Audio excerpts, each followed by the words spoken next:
एकटा ठक ठक करुଛି ନାଇଁ ସବୁ କାହିଁ ଦେଉଛି ଏକଟା ଗୋଟେ ମାର୍କିଂ କରିପାର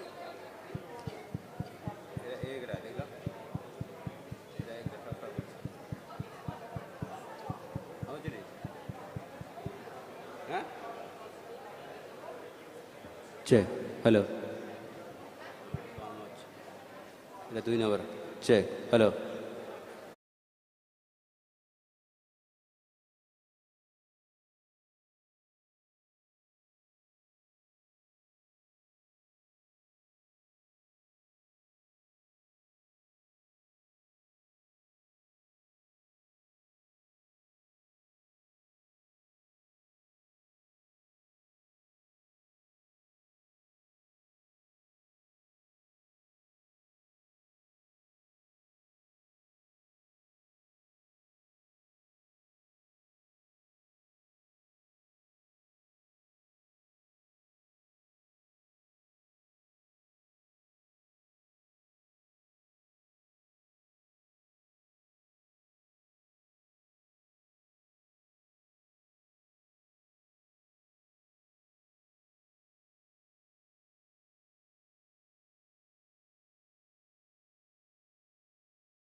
Hello, hello, hello, hello, hello.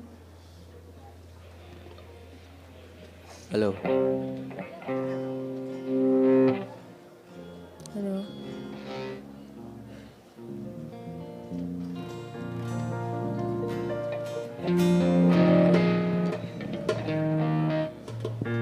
Hello, check. Hello.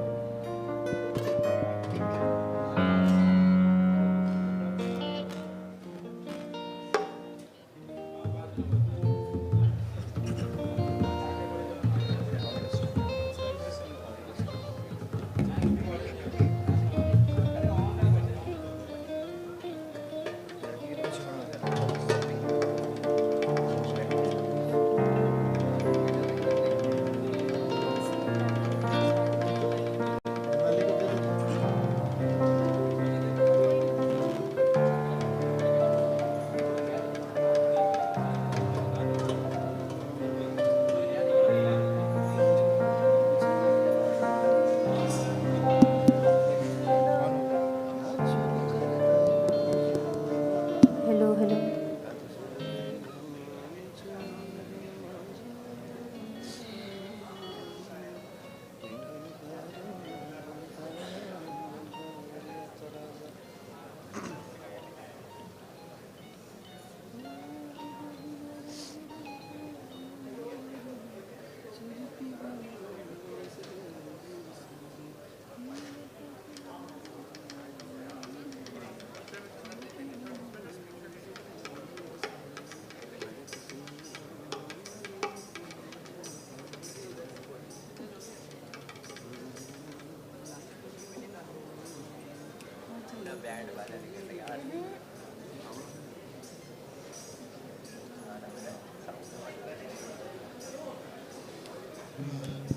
Hello, check.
Tunga Shikhari चूड़ा कुंज कानन माला पुण्य जलधि जल खेली उठे सगले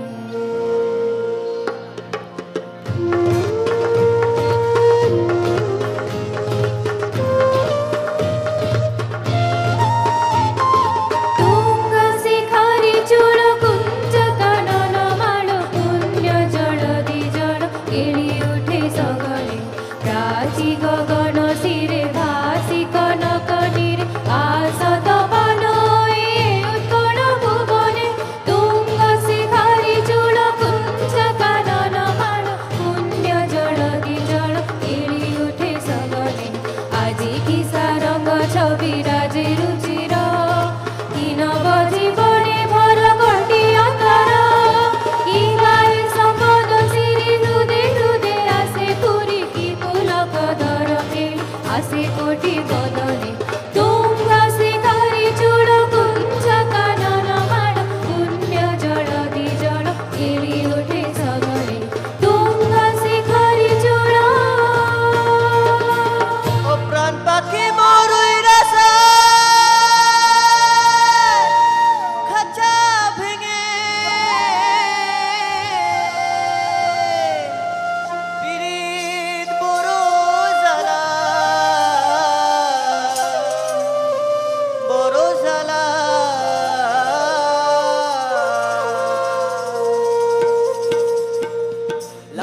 बहारीर देशे जा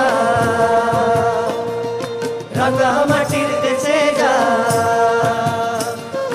लाल बहारीर देशे जा रंगा माटीर देशे जा तक तुके मनाई से नहीं रे इक्के बारे मनाई से नहीं रे लाल बहारीर देशे जाबी हरियर मधुर पाबी प्रेम मधुर पाबी रे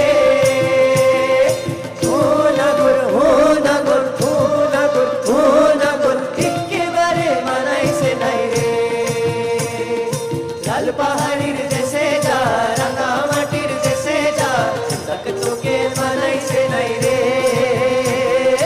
इक्के बारे मनाई से नहीं रे इक्के बारे मनाई से नहीं रे इक्के बारे मनाई से नहीं रे हे नन्ना ना रे नन्ना ना ना रे हे नन्ना ना रे नन्ना ना ना रे आलायल तारा रे आरू तोरा बालम में आरे तुझे दूर आरे हे नन्ना ना रे नन्ना ना ना रे हे नन्ना ना रे नन्ना ना ना रे ആലായൽ താര വേണം അടു ദൂരം ബലം വേണം ആരിന്നു ചേർന്നൊരു പൂലവും വേണം കൂലി മലൈ കൂലം വേണം കൂലകേത്തെ താമര വേണം കൂലി ചൂച്ചനാകും പൂകാൻ ചന്ദനം വേണം ആലായൽ താര വേണം അടു ദൂരം ബലം വേണം ആരിന്നു ചേർന്നൊരു പൂലവും വേണം പൂവായൽ മാനം വേണം പൂമാനായൽ ഗുണം വേണം പൂവായൽ മാനം വേണം പൂമാനായൽ ഗുണം വേണം പൂമാനിനി മകളായൽ അടക്കം വേണം നാടായൽ രൂപൻ വേണം അരികെ മന്ത്രിമാർ വേണം നാടായൽ രൂപൻ വേണം അരികെ മന്ത്രിമാർ വേണം നാടിനു ഗുണമുള്ള പ്രജകൾ വേണം ഹേ നന്നാ നാ രേ നന്നാ നാ നാ രേ ഹേ നന്നാ നാ രേ നന്നാ നാ നാ രേ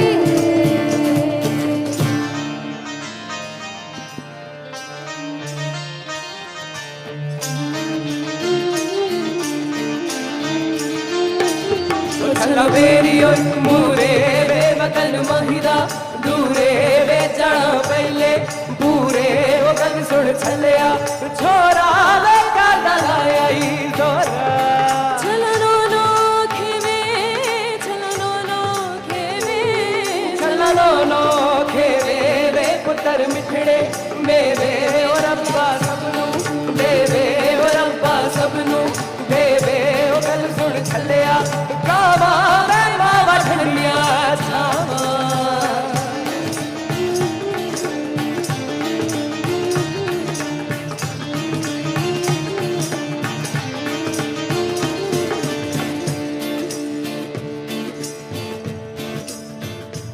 हो छल्ला कालिया मरचा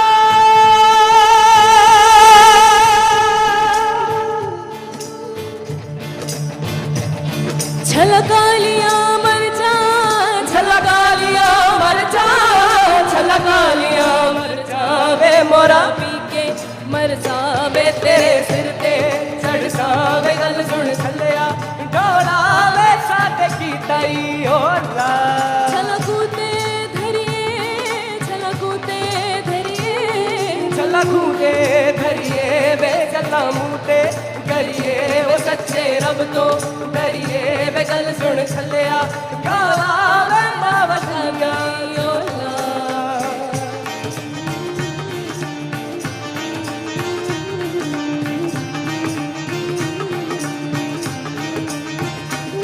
मी डोलकरा डोलकरा डोलकरा दरिया सरासा मी डोलकरा डोलकरा डोलकरा दरिया सरासा वल्लभ रे नगमा हो वल्लभ रे रामा वल्लभ रे नगमा हो वल्लभ रे रामा आया बाबा चिला रचिली कामी रे चोली पिवली को निसले अंजीरी सारी माझ्या किसने गो माली ने फुलीला छापा बस कर मैता वरा नगिंदय थेपा नथ नाकान साजीरवानी गला भारून सोन्याची मानी नथ नाकान साजीरवानी गला भारून सोन्याची मानी गोलीवानाची गोरानी रथ फुलवेना नाचून करताय मौजा रात फुलवेला नाचून करताय मौजा मी डोलकारा डोलकारा डोलकारा दर्याचा राजा मी डोलकारा डोलकारा डोलकारा दर्याचा राजा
Om Amriteshwariyai Namaha.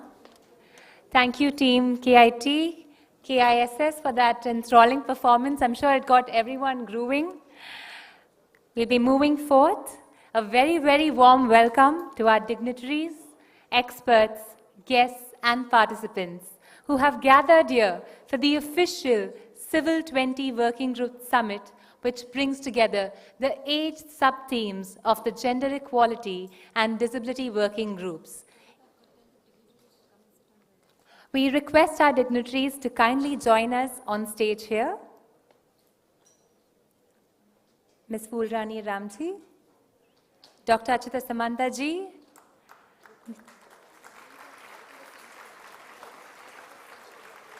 Mr. Ramu Damodaran, Ambassador Vijay Nambyar ji, Swami Amrita Swarupananda ji,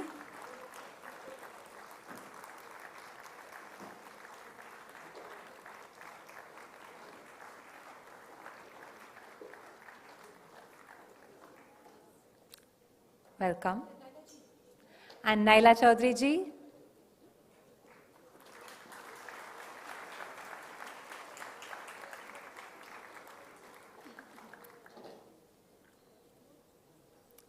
We've brought together the 8 sub-themes all under one roof: the economic empowerment and sustainable livelihoods, education and skill development, environment and disasters, physical and mental health, society and values, combined with engaging men and boys, safety and security, and the disability subgroup, all of which have come together for the first time at the Kalinga Institute of Industrial Technology at Bhubaneswar in Odisha, India. We from Amrita University are delighted that our Chancellor, Shri Mata Amritanandamayi Devi, has accepted to be the chair of the C20 as the Government of India assumes presidency of the G20 nations for the year 2023. And as is customary in India, we will begin by invoking the presence of the divine. I request on stage Swamini Suvidha Amrita Pranaji, a Sanskrit scholar, Mat Adipati for the Mata Amritanandayi Mutt in Telangana and Andhra Pradesh, and one of Amma's senior most disciples for several decades, to kindly say the prayers. I also request our esteemed dignitaries to kindly join us as we come forth to lighting the lamp.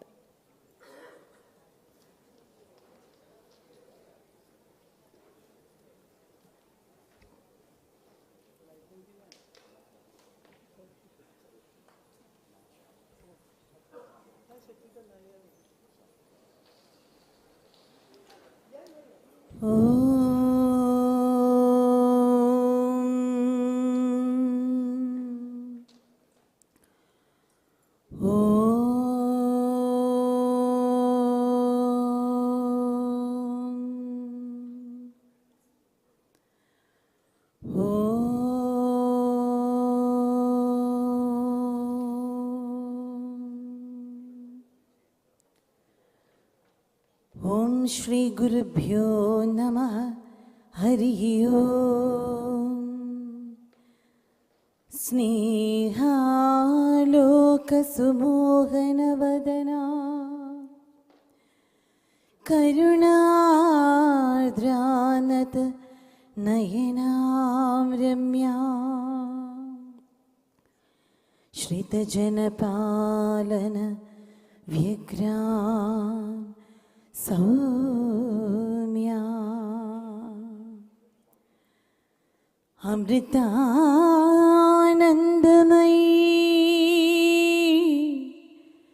प्रणमामि अमृतानन्दमयी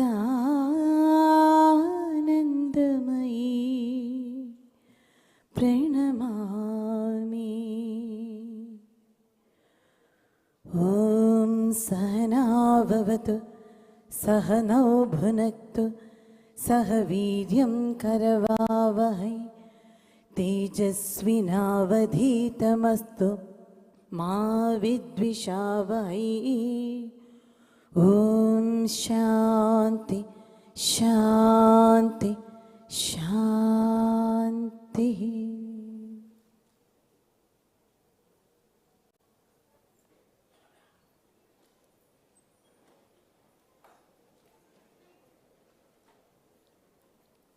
And now, to offer the welcome address, I invite the Indian coordinator of the Gender Equality and Disability Working Group, Dr. Bhavani Rao.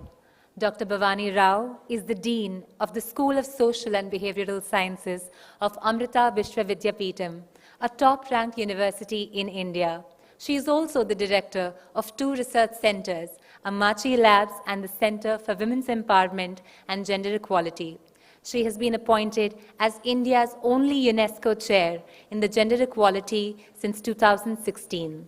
Since 2009, she has led many field and research projects funded by international and national institutions, including UN agencies and the Government of India.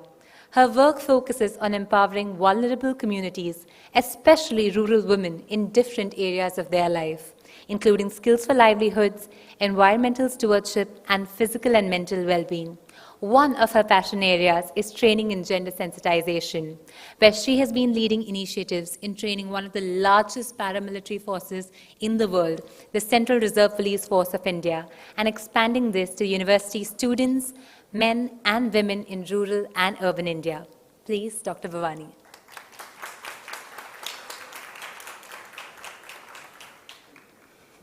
Very good morning, everybody. Om Amriteshwari Namaha. Thank you, Radhika. I would like to start very traditionally saying a very warm welcome, but considering the weather, I'll leave the word warm out. A very happy welcome to everybody who's over here to the coolest program that's happening probably anywhere in the world for the next few days. And there's a lot happening, especially in Bhubaneswar. It feels like there's a confluence of programs. As you can see, there's G20, there's all kinds of 20s, but the most important is the C20, and we are here for the C20. Welcome one and all to the C20 program over here. And it seems like there's this confluence of not just events, but also of mega personalities that are all here to attend the event, the C20 event, which will deliberate on the C20 gender equality and disability. It's a topic that's a cornerstone of the discussions, not just of the C20, but all the engagement groups and the Sherpa tracks within the G20. It's a very important topic.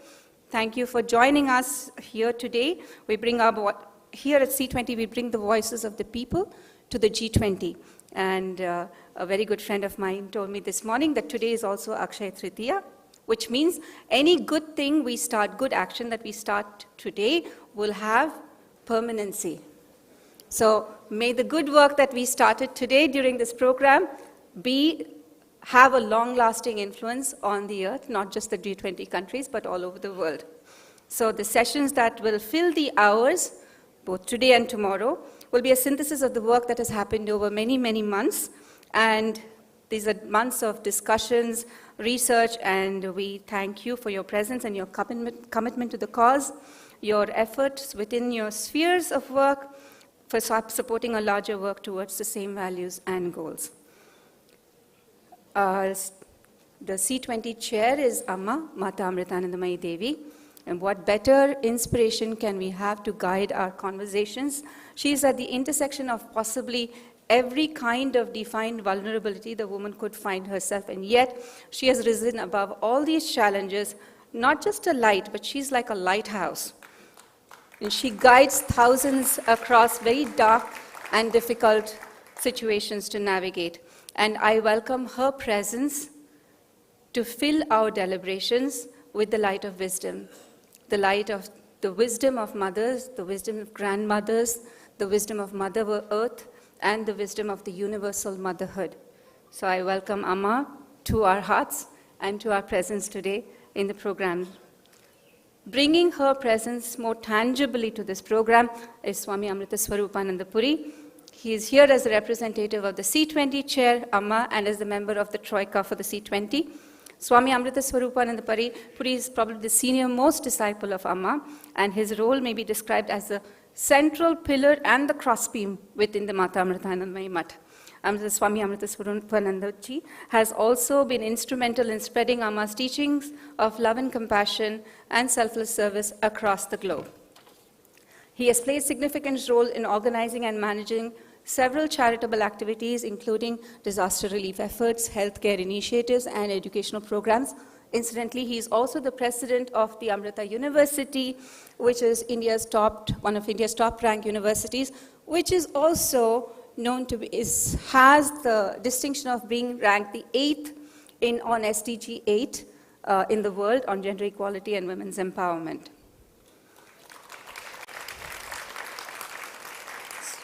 Swami Amrita Swarupananda Puri is also known for his gentle demeanor, wisdom, and his dedication to Amma's mission. He gives talks, leads meditation sessions in several countries. He inspires countless of peoples to lead spiritual and compassionate lives. He's authored several books on spirituality, sharing his insights and experiences with a wider audience. He's also a singer, a songwriter, and a composer. Excellent one. Welcome, Swamiji. We are grateful for your presence. Please join me in receiving Swamiji at this conference.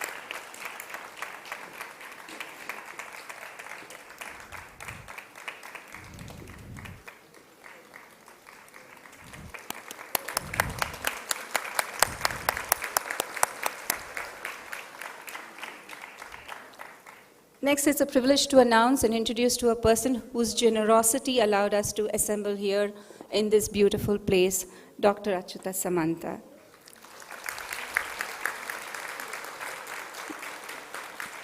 Dr. Samanta is an educationist, he's a philanthropist, he's a social worker, he's the founder of this beautiful institution, Kalinga Institute of Industrial Technology, and the Kalinga Institute of Social Sciences, which is called KISS. There's a connection with Amma over there, where Amma gives a hug and a kiss, so there's like this connection over there. Both educational institutions are of global repute and recognition. KIIT is an institution of eminence for professional education, having more than 30,000 students from all across India and 65 other countries. KISS is a home for 60,000 indigenous children. Their education is free. Besides education and tribal upliftment, healthcare, rural development, Dr. Samantha has contributed immensely to art, culture, literature, film, media, society, and national integration. He has been conferred with more than 50 international and national honors and awards and 200 state awards. He has been conferred with 46 honorary doctorate awards from universities in India and abroad. He is currently the Member of Parliament from Kandhamal in Odisha, the district in Odisha. As a social reformer, he has been propagating the art of giving philosophy of life, a concept aimed at bringing peace and happiness to promote zero tolerance against gender-based violence. Please join me in welcoming Sir. You're our host, but it's our honor to welcome you to the program here today.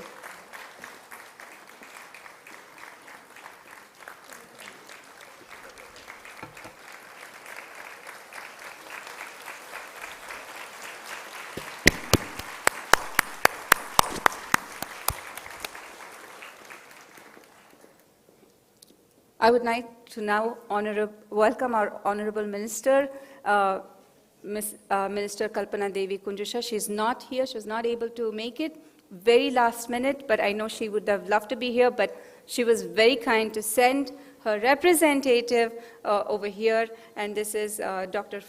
Fulrani Rampadarth. I'll give you a small introduction of both the Minister and the Permanent Secretary, if I may. Minister Shah is known for her commitment towards progressive policy making and her advocacy for women's rights. Her leadership has been instrumental in advancing gender equality and women empowerment within Mauritius, her country.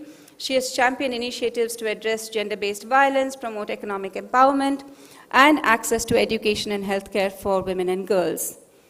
Minister Shah has also been recognized for her efforts to increase political representation of women and eliminate domestic violence and violence against women at the workplace. Through her work, she has demonstrated a deep understanding of the challenges faced by women and families and a strong commitment to addressing these challenges through innovative policies and effective practices. So, very warm welcome. She has sent her video message that will be played shortly. And representing the minister is Ms. Fulrani Rampadarth. She is a highly respected civil servant who has made significant contributions to the advancement of gender equality and women's empowerment in her country. As a permanent secretary, she has played a critical role in shaping the policies and initiatives to ensure the well-being of families and to promote gender equality across all sectors. A very warm welcome, ma'am.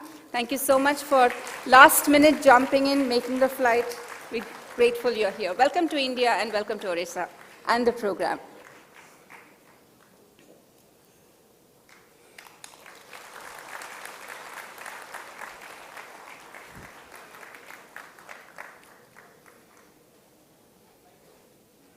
I would like to next introduce you to a legend in Indian diplomacy, someone who I would describe, and I've described once before, as a noble, gentle giant, Ambassador Vijay K. Nambiar.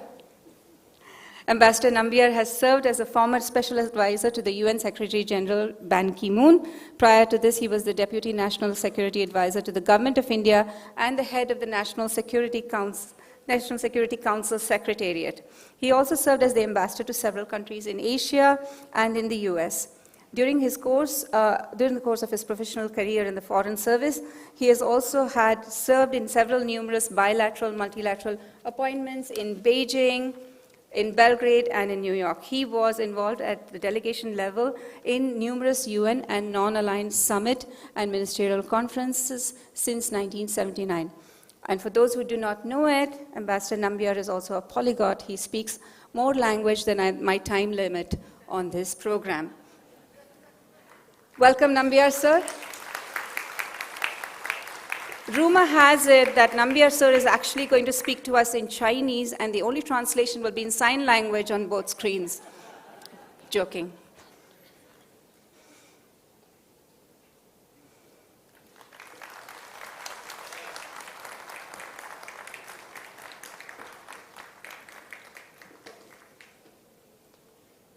Moving next, it's my pleasure to introduce and extend a warm welcome to Mr. Ramu Damodaran. Ramu Damodaran ji has served as the chief of the United Nations Academic Impact, an initiative he was asked to devise and lead, which aims to align institutions of higher education with UN goals and mandates. And how perfect, because we have two wonderful institutions over here welcoming Ramu ji, both Amrita and Kids. I hope that you find both of these institutions that not just meet and match the expectations of UNAI, but far exceed it as well. And a little more on Ramu Damodaran ji, his extensive experience in academia and international development.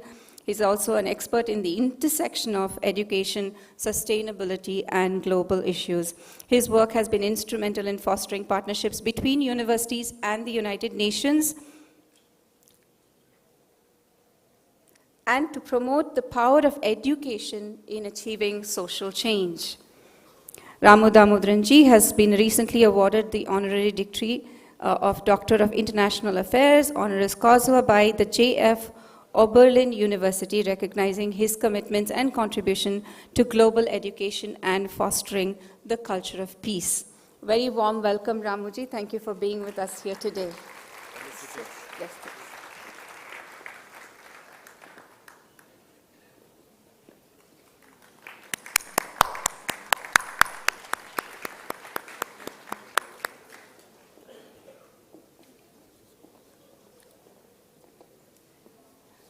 And now the best to the last. It fills my heart with deep affection and respect to introduce the tireless contributor to universal sisterhood, Ms. Naila Chowdhury. She's a member of the C20 International Advisory Committee, same as Ramuji, which I forgot to mention, and she's also the global advisor at Cure Violence Global. Ms. Chowdhury, Naila Didi, as we affectionately call her, is a renowned global expert in the fields of governance, development, social innovation. She is originally from Bangladesh and has been with us for many, we've been associated with her for many, many years. She now lives in the United States. She has over 25 years of experience in global peace initiatives. She served as the CEO for Pillars for Dignity and the founding director for Social Impact and Innovation at UC San Diego.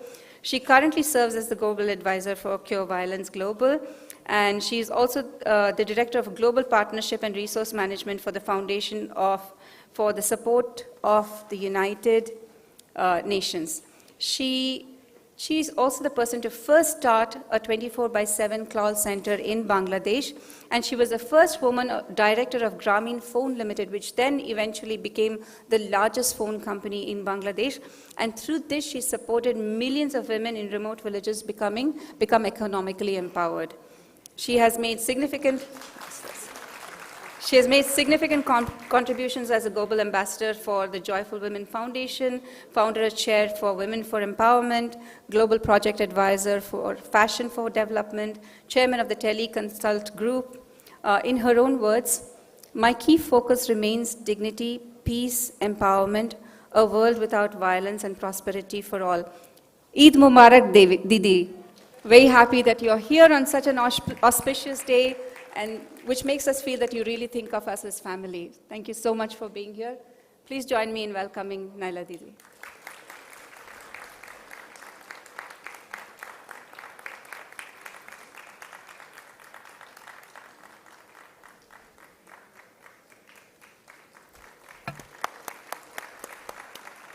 I also welcome my co-coordinators, both national and international, Meg Jones, Nidhi Goel, who are sitting in the audience, to all our staunch supporters who are seated here in the front rows, the wonderfully dedicated, sincere CSOs who are all here today, because you believe in bringing voices together and in uniting efforts towards the greater cause. Just like the Swamini sang, Sahana Bhavatu, may we just take our efforts together in unison without any grief or conflict.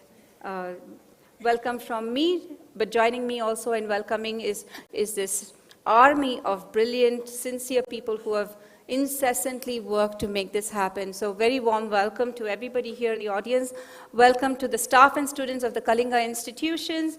You have welcomed us to your home. We welcome you to our hearts and to the conversations that we are having here today.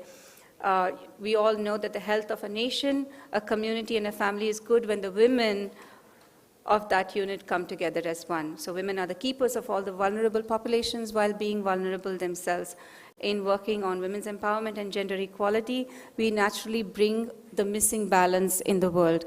We realize and acknowledge that this is not making men of women, but in acknowledging, accepting, and cherishing, nourishing the strength of the feminine. Together, let us ensure that women all over the world, genders all over the world, have the awareness, access, opportunities in education, skills, health, work environments, to make sure that they're not vulnerable in social and political and cultural realms, to rejuvenate their relationship with the environment, leading to an equitable, harmonious world. With gender, I also include the same prayer for all people with disabilities as well. So this is our prayer, and this is hope that what the event on gender equality and disability will bring to you. Thank you so much. Very warm welcome to all of you. Thank you for taking the effort and taking the time to come and be here. Thank you.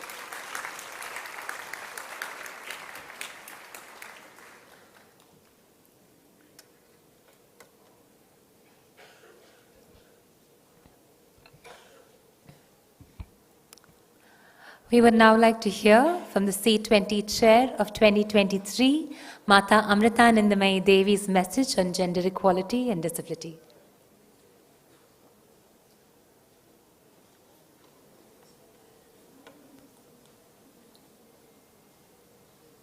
ഈ പ്രപഞ്ചത്തിലെ മറ്റ് ചരാചരങ്ങളും പഞ്ചഭൂതങ്ങളായ ഭൂമി, ജലം, അഗ്നി, വായു, ആകാശം എന്നിവയിൽ നിന്നും ഉടലെടുത്തതാണ്. പഞ്ചഭൂതങ്ങളുടെ ഉറവിടം പ്രകൃതിയാണ്. അതുകൊണ്ട് പ്രകൃതിയും മനുഷ്യനും ഒന്നാണ്. ഈ സത്യം അനുഭവതലത്തിൽ അറിഞ്ഞതുകൊണ്ടാണ് ഋഷികൾ വസുദൈവ കുടുംബമെന്ന് ഉദ്ഘോഷിച്ചത്. ഈ ഉപനിഷത്ത് വാക്യം G20യുടെ ആദർശവാക്യമായി തിരഞ്ഞെടുത്തത് എല്ലാം കൊണ്ടും ഉചിതമായി. സമഗ്രമായ ആരോഗ്യപരിപാലനം, ലിംഗസമത്വം, സാങ്കേതിക ശാസ്ത്രം ഇവയൊക്കെ C20യുടെ പ്രവർത്തന പദ്ധതിയിലുണ്ടെന്ന് അമ്മ മനസ്സിലാക്കുന്നു. ലിംഗസമത്വത്തെക്കുറിച്ച് പറയുമ്പം ലോകത്തിൽ പലരും സ്ത്രീകളെ രണ്ടാം തരക്കാരായിട്ടാണ് കാണുന്നത്. സയൻസും സാങ്കേതികവിദ്യയും വളർന്ന് ലോകം പുരോഗമിക്കുന്നു, മനുഷ്യൻ കൂടുതൽ പരിഷ്കാരികളാകുന്നു എന്നൊക്കെ പറയുമ്പോഴും സ്ത്രീയെ അംഗീകരിക്കുന്ന കാര്യത്തിൽ ആഴത്തിൽ എവിടെയോ ഒരു മുടക്കവും വിമിഷ്ടവുമാണ്. ലോകമെമ്പാടുമുള്ള 15-നും 19-നും ഇടയ്ക്ക് പ്രായമുള്ള കുട്ടികളിൽ 4-ൽ ഒരാൾക്ക് വിദ്യാഭ്യാസവും ജോലിയും നിഷേധിക്കപ്പെടുന്നു. എന്നാൽ ആൺകുട്ടികളുടെ കാര്യത്തിൽ 10-ൽ ഒരാൾക്ക് മാത്രമാണ് ഈ സാഹചര്യമുള്ളത്. മറ്റൊരു പ്രധാന വിഷയം ദുർബല വിഭാഗത്തിൽപ്പെടുന്ന സ്ത്രീകളെയും കുട്ടികളെയും ശാക്തീകരിക്കുക എന്നുള്ളതാണ്. അവരെ കൈപിടിച്ചുയർത്തുന്നത് നമ്മളൊരു യജ്ഞമായി എടുക്കണം. അവരിൽ ഉറങ്ങിടക്കുന്ന കഴിവുകളെ അവരുടെ സ്വന്തം ഉന്നമനത്തിനും സമൂഹത്തിൻ്റെ വളർച്ചയ്ക്കും ഉപയോഗിക്കാതെ നഷ്ടമാക്കരുത്. ആശ്രമം തന്നെ എത്രയോ വർഷങ്ങൾക്ക് മുമ്പ് ഏതാണ്ട് 25 സ്റ്റേറ്റുകൾ 108 ഗ്രാമങ്ങളാണ് അമ്മ ആദ്യം എടുക്കാൻ പറഞ്ഞത്. അതിൽ ഓരോ സ്ഥലത്തും പഠിപ്പിക്കാൻ പോയ സമയത്ത് ചില ആണുങ്ങൾ ഗ്രാമത്തിലൂടെ ഞങ്ങളുടെ പെണ്ണുങ്ങൾ ജോലി എടുത്തുകൊണ്ട് ഞങ്ങൾക്ക് ജീവിക്കേണ്ട, പുറത്ത് ജോലിക്ക് വിടത്തില്ല. അവർ ജോലി എടുത്തവർക്ക് അഹങ്കാരം വരും. ഇങ്ങനെയാണ് എല്ലാ അമ്മക്കളുടെ പല അമ്മക്കളുടെ ഭൂരിപക്ഷം അമ്മക്കളുടെ ചിന്ത അങ്ങനെയാണ് കാണുന്നത്. അവർ നേരത്തെ കണ്ടത് വെച്ചാണ് അവർക്ക് ഈ ഒരു കണ്ടീഷൻ കിടക്കുന്നത്. അവർ തെറ്റായിട്ടമ്മ പറയുന്നില്ല. നമ്മളെന്ത് ചെയ്തു, അവർ പുറത്തേക്ക് വിടുന്നില്ലെന്നല്ലേ പറയാം, അകത്ത് ചെയ്യുന്ന ജോലികൾ നമ്മൾ പഠിപ്പിച്ചു കൊടുത്തു. അപ്പോൾ അവർ ജോലി ചെയ്ത് തന്നെ പൈസ ഉണ്ടാക്കി. ചിലയിടത്ത് പിന്നെയും ഭയങ്കര കർശനമായിരുന്നു. ആയിരക്കണക്കിന് സംഭവങ്ങളുണ്ട് അങ്ങനെ നമ്മളവിടെ നിന്ന് പഠിച്ചിരിക്കുന്നവരുടെ. സ്ത്രീകളെ പിന്തള്ളുമ്പം മൊത്തം ജനസംഖ്യയുടെ 50% കർമ്മശേഷിയും സമൂഹത്തിനുള്ള സംഭാവനയാണ് ലോകത്തിന് നഷ്ടമാകുന്നത്. സ്ത്രീകൾ മുന്നോട്ട് വരുമ്പം പുരുഷന്മാർ മാറിക്കൊടുക്കുക, വഴിയൊരുക്കി കൊടുക്കുക. അവർ വൺവേ ആകരുത്, ഹൈവേ ആകണം. അപ്പോൾ സ്ത്രീകളും കൈക്ക് മസിൽ വയ്ക്കാൻ മത്സരിക്കാതെ ഇവിടെ ഹൃദയത്തിൽ സ്വയം തൻ്റെ ഹൃദയത്തിൽ ആ മനസ്സിലേക്കണം. പറഞ്ഞതിനെ സ്വീകരിക്കാനും ആത്മവിശ്വാസമിടാൻ മുന്നോട്ട് പോകാനും അവരൊരുങ്ങണം. അവരതിന് സാഹചര്യങ്ങൾ നമ്മൾ സൃഷ്ടിച്ചു കൊടുക്കണം. അല്ലെങ്കിൽ സമൂഹത്തിൽ വലിയൊരു നഷ്ടമായിരിക്കും. നമ്മൾ കോടിക്കണക്കിന് ജനങ്ങളെ കണ്ടിട്ടുണ്ട്. എന്നാലും നമ്മുടെ കോളേജിൽ പോലും കുഞ്ഞുങ്ങൾ ഡിഗ്രി എടുത്തു കഴിഞ്ഞാൽ കല്യാണം കഴിക്കണമെന്ന് അച്ഛനന്മാർ പാടം വയ്ക്കും. പിന്നെ PhDക്ക് ആരെയും അനുവദിക്കുന്നില്ല. കാരണം അവർ പറയും PhD എടുത്താൽ ഇത്ര വയസ്സാകും, അപ്പോൾ കല്യാണം കഴിക്കാൻ ആൾ വരത്തില്ല എന്ന് പറഞ്ഞിട്ട് പിൻവലിക്കാൻ ശ്രമിക്കും. കുട്ടികൾ എന്നോട് പറയുമ്പോൾ എനിക്ക് PhD ചെയ്യാൻ ആഗ്രഹമുണ്ട്, ജോലിക്ക് പോകാനാണ് അച്ഛന്മാർ പറയുന്നത്. അപ്പം അമ്മ തന്നെ പറഞ്ഞത്, ജോലിക്ക് വിട്ടും ശമ്പളം കിട്ടണമെന്നല്ലേ, അതേ ശമ്പളം തന്നെ കുഞ്ഞിന് കൊടുക്കാം. നല്ല കഴിവുള്ള കുഞ്ഞുങ്ങളാണ്. അപ്പോൾ അമ്മ പെട്ടെന്ന് തന്നെ മടുത്തുനിന്ന് 100 പേർക്ക് PhDക്കുള്ള സ്കോളർഷിപ്പ് കൊടുത്തു. അവർക്ക് എത്ര ശമ്പളം പറഞ്ഞാൽ അതേ ശമ്പളം വെച്ചുള്ള സ്കോളർഷിപ്പ് കൊടുത്തു.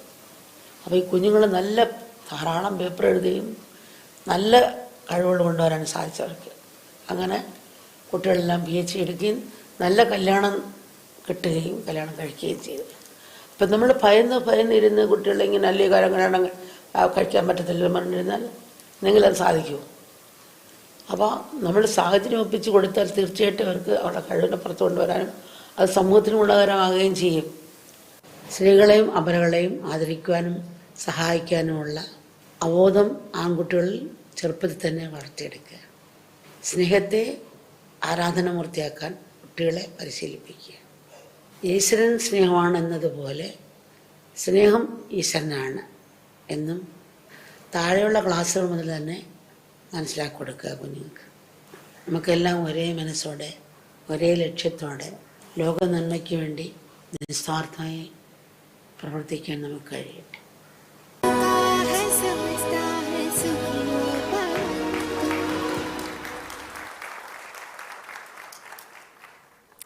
May Amma's words guide us as we embark on this momentous journey in drafting policy recommendations for the G20 leadership.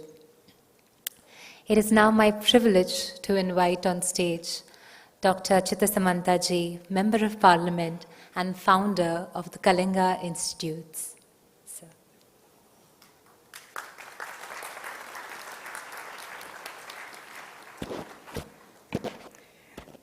So good morning everybody present here. At the outset, my charan sparsh pranam Mata Amritanandamayi Amma. And also on this inaugural session for 2 days program C20, we have with us our Parama Pujya Swamiji Amrita Swarupananda Puri on the dash. And also we have with us on virtual mode Honorable Ms. Kalpana Devi Kunju Saha, and also on the dash a respected Phul Rani Rampadarth, Permanent Secretary. And also we have with us our respected Ambassador Vijay Nambiarji, C20 Sherpa. Also we have with us our respected Sri Ramu Damodaranji, first Chief UN Academic Impact International Advisory Committee C20. Also we have with us respected Ma'am Naila Chaudhary, Global Advisor Cure Violence Global and Chairpersons Women for Empowerment US present here. And also many distinguished dignitaries both from India and outside India present on the audience side. So my regards to all of you and all the other respected invited speakers, delegates, approximately 300 from the different civil society organizations present here. Our respected senior functionaries from both KIT and KIS universities also present here, and also my lovable Kitians and Kisians those are present here, and also lovable student participants from the different school, college are also present here, and respected press persons both from electronic print media. Our Vice Chancellor of KIT University, Pro Vice Chancellor KIT University, Registrar KIT University, and many others, and also Vice Chancellor, Registrar of KIS Universities, Principal of Medical College, and our Director General, many senior functionaries also present on the audience side. So, I am very much happy that you have been very nicely welcomed by respected Madam Bhavani Rao. She has welcomed each and everyone on the dais and off the dais. But still, as a founder of KIT and KIS, of these two world-class beautiful institutions, I welcome you all to the Civil 20, Gender Equality and Disability Working Group Summit commencing from today. This two-day summit on one of the work streams of the engagement group of G20 is one of the most critical, relevant and important issue to be addressed. Once again, at the outset, I would like to express my heartfelt gratitude to Mata Amrita Nandamayi Amma for selecting KIT and KIS to host this summit, as she is an epitome of love, compassion and social justice, and also the chair of this C20. Amma has always inspired us to strengthen our resolve to work at ground zero. And I had the opportunity to meet Amma at her place and got the blessings from her. So I extend my once again heartiest welcome and gratitude to Amma. Similarly, it's my great pleasure as a founder of KIT and KIS that we have with us Swami Amrit Swarup Nandaji, Parama Pujya Swami, and he is the Vice Chairman of Mata Amritanandamayi Math and President of the Amrita Vishwa Vidyapeetham, deemed to be university, and also representative of the C20 chair, Sri Mata Amritanandamayi. So, Swamiji, it's my great pleasure to welcome you once again. On behalf of the staff, students, management of KIT University and KIS University, on my behalf, I welcome you. I hope definitely it is your program. We are hosting it in Bhubaneswar. Definitely your stay and everything will be very comfortable and very memorable. Yeah. We have with us also on the dais. I am not taking much time. I have given very few minutes. So extend heartiest welcome to respected Madam Phulrani and also respected Mr. Vijay K. Nambiar, respected Sri Ramu Damodaranji, and respected Ma'am Naila Chaudhary. So on behalf of both the universities and on my behalf, I welcome you all. Thank you very much. With the invitation of Swamiji, you have all come to join this program. I hope you will return with a very good experience from these two beautiful universities. I am very much happy and honored to extend my heartiest welcome with gratitude to Swamiji Daya Mitra Nandaji, Executive Director of Mata Amritanandamayi Center, US. Similarly, we have with us our beautiful guest from the far distant country Argentina, respected Madam Camila Lopez Badra, Executive Director of the Democracia Global, Argentina, present here. She had come here from the long distance place. She will deliver the lecture perhaps today or tomorrow. Similarly, we have another one guest, respected Ma'am Miss Anne Bassam.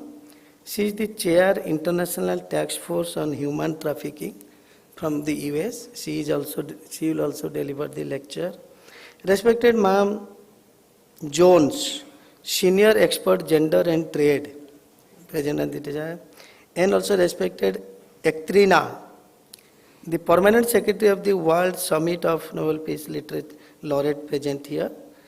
Our own Odia fellow, now with the Ma Amritananda Mai, respected Mr. Satyananda Misra ji, IS, former Chief Information Commissioner of India, also present on the audience side. Respected Mr. Sarthak Das, Chief Executive Officer of the Asia Pacific Leaders Malaria Alliance. Respected Ma'am Nidhi Goel, Rising Flame India, and also many others, respected delegates and speakers, those who are present on the audience side. It's my great pleasure also to welcome representatives from over 300 international and national CSO, delegates from various agencies of UN, representative from the G20, C20, Government of India and allied sectors also, those who are present here physically and also virtual mode. So let us go to the heart of the matter. Gender equality and disability rights are critical issues and we need to work together to address them. To fully realize gender equality, we need to ensure that all women and girls have access to the same opportunity and rights. But we know that this is easier said than done.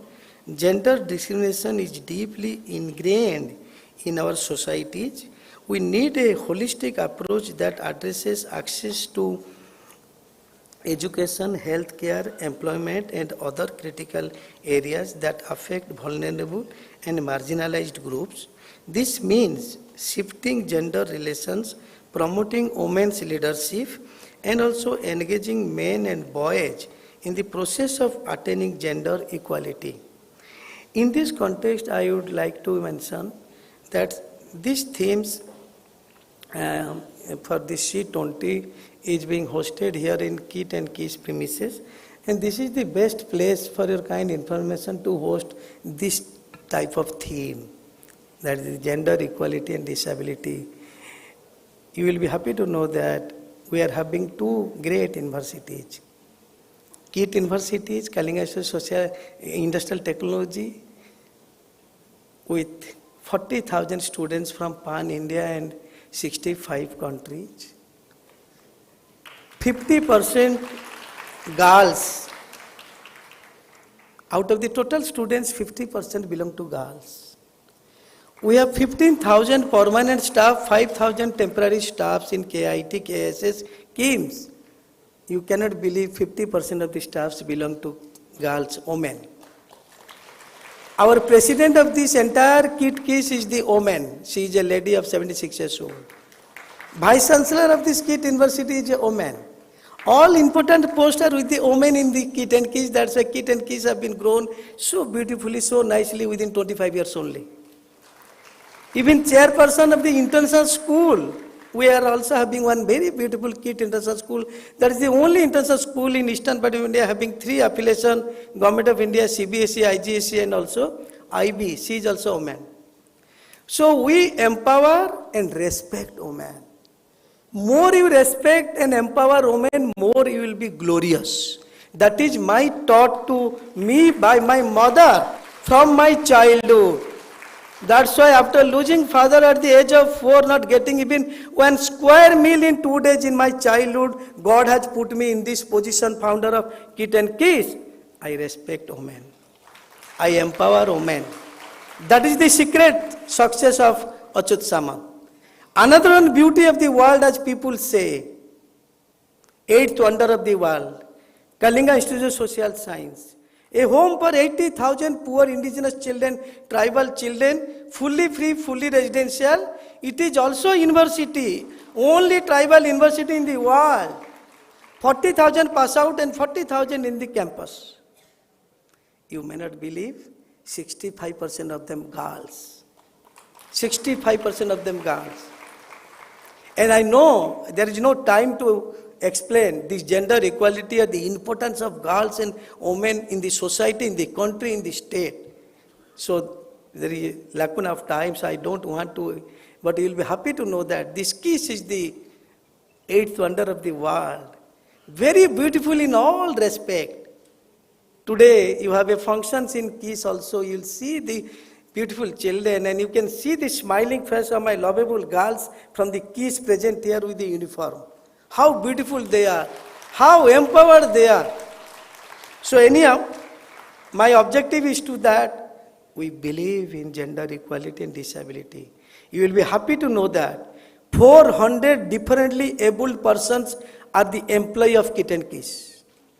We first give priority, and we have hosted many seminar, workshop, conference for these differently abled persons in Kit premises, and we respect them like anything. And I am happy that more than 400 employees in Kit belong to this category, differently able. So anyhow, these good things is that I am grateful to Param Puja Swamiji who have given us a. It is so there are so many things to speak, but I should avoid it. It is already time, but I hope you will carry the beautiful Odisha and Kit back in your heart, and let us continue to work together to make a difference. Remember, the power of collaboration is immense, and together we can make a better world. And you will be also happy to know that our Honorable Chief Minister Odisha Sri Naveen Patnaik ji empower and respect women first through Mission Shakti. Through Mission Shakti, he has become the champion of the women, not only in Odisha but also in India. More than 70 lakh women SSG groups have been empowered with the help of the Honorable Chief Minister of Odisha. That means here we all are giving top priority to women. We know unless until the women will be empowered, there will be no success in India or state or even in our organizations, Kit and Kiss. So once again, thank you very much, all the honorable delegates, 300 from the different civil society organizations. Definitely there are very beautiful speakers I have seen. They will deliver their lectures in this today and tomorrow, and you will enjoy the entire things here. Once again, thank you very much.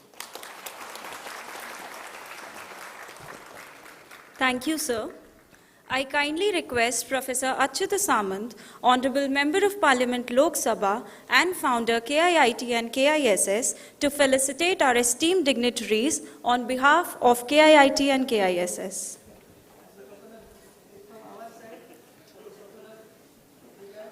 Swami Amrita Swarupanand Puri, Vice Chairman Mata Amrita Nandamayi Math and President of Amrita Vishwa Vidyapeetham, deemed to be university, and representative of the C20 chair, Shri Mata Amrita Nandamayi.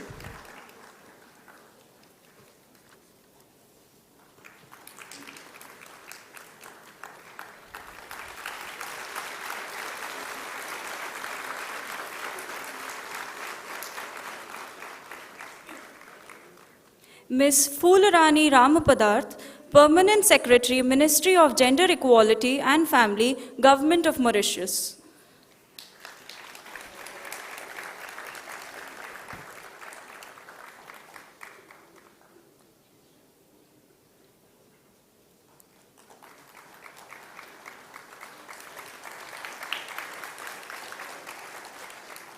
Ambassador Vijay K. Nambiar, Principal Coordinator, Sherpa, C20.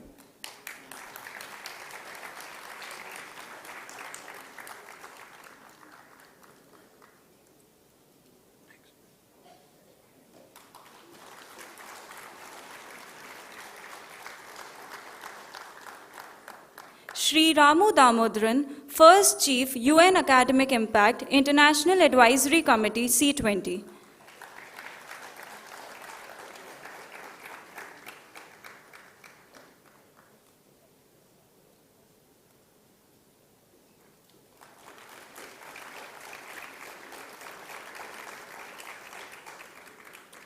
Ms. Naila Chaudhary, Global Advisor, Cure Violence Global, and Chairperson, Women for Empowerment, USA.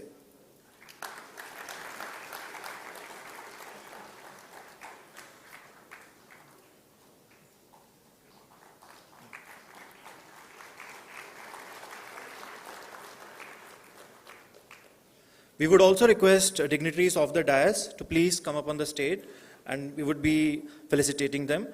Starting with Swami Daya Amritanand Puri, Executive Director, Mata Amritanandamayi Center, US.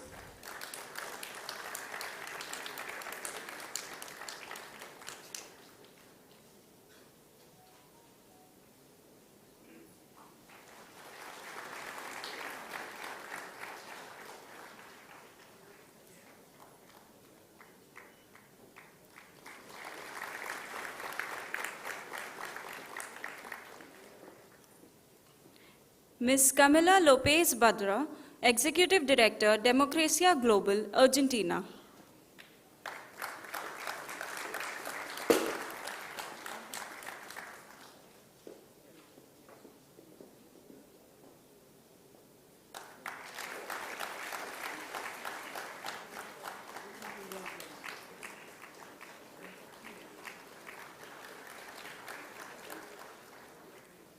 Ms. Meg Jones, Senior Expert, Gender in Trade, Meg Jones.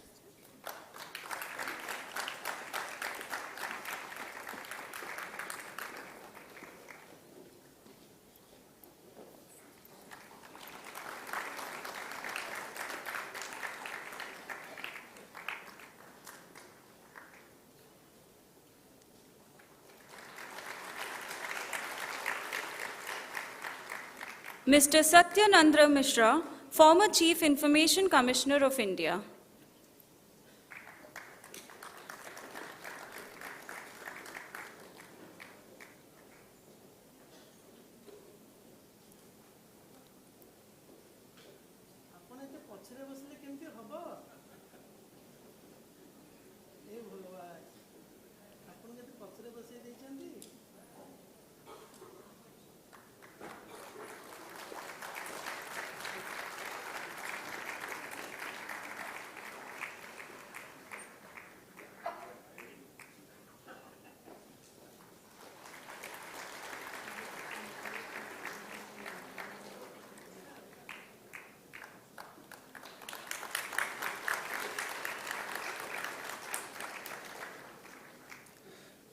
Mr. Sarthak Das, Chief Executive Officer of the Asia Pacific Leaders Malaria Alliance.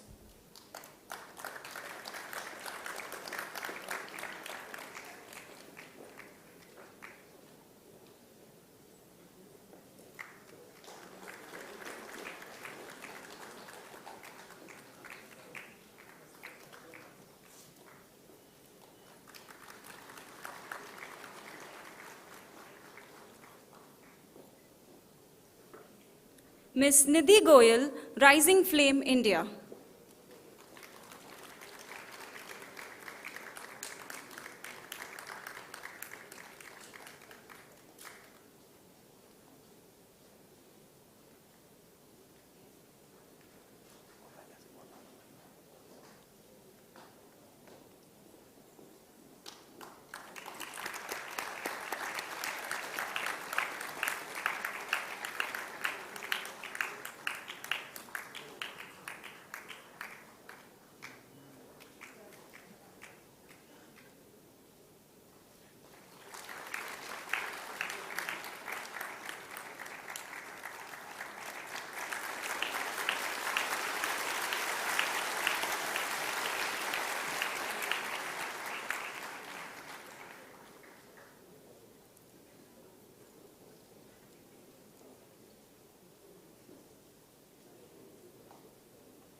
Dr. Bhavani Rao, Amrita University, India.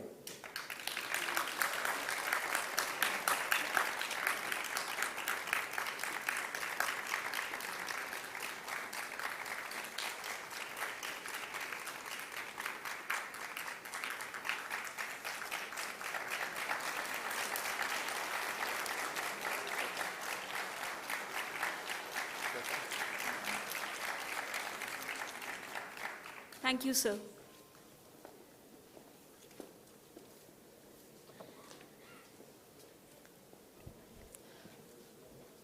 I would now like to invite on stage the Permanent Secretary, Ministry of Gender Equality and Family Welfare, Government of Mauritius, Ms. Fulrani Rampadarji, representing the Honorable Minister, Ms. Kalpana Devi Konjusha. Rise, ma'am.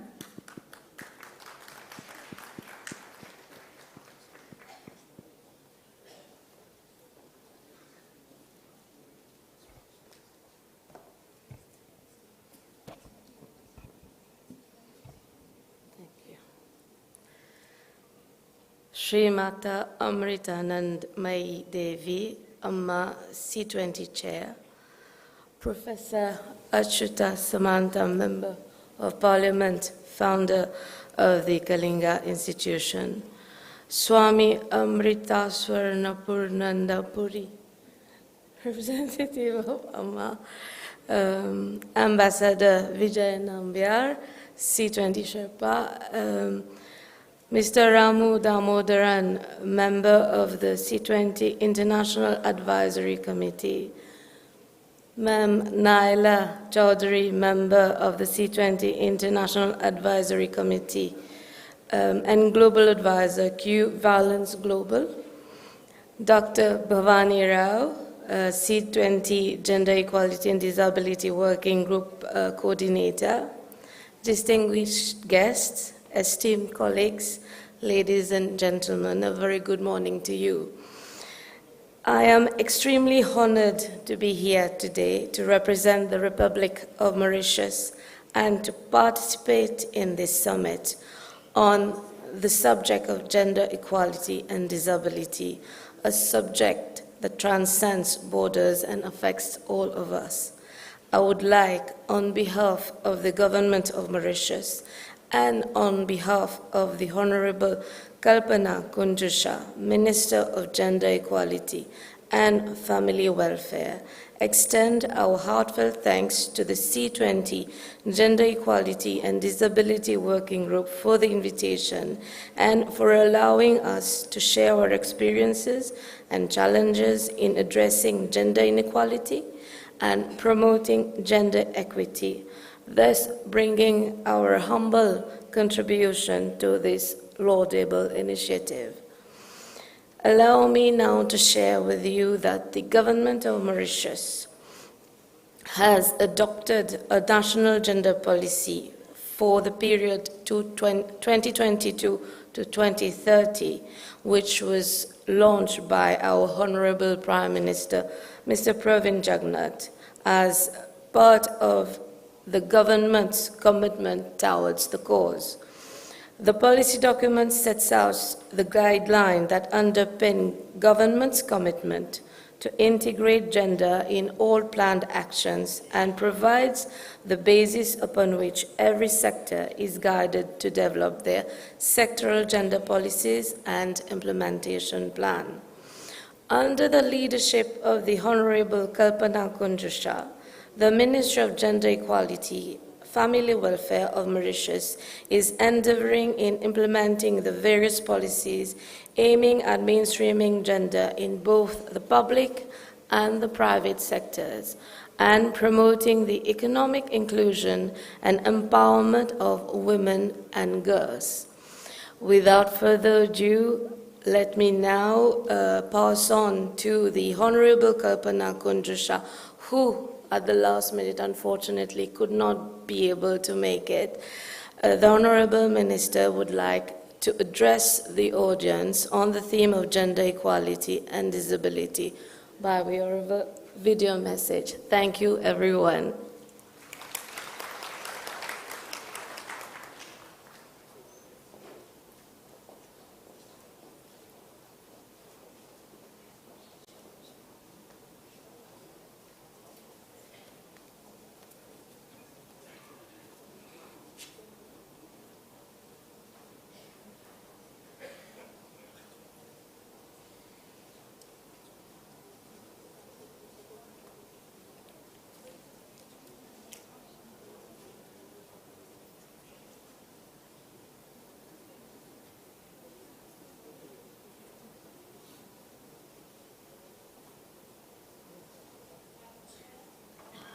All participants, distinguished guests, very warm greetings from the Republic of Mauritius.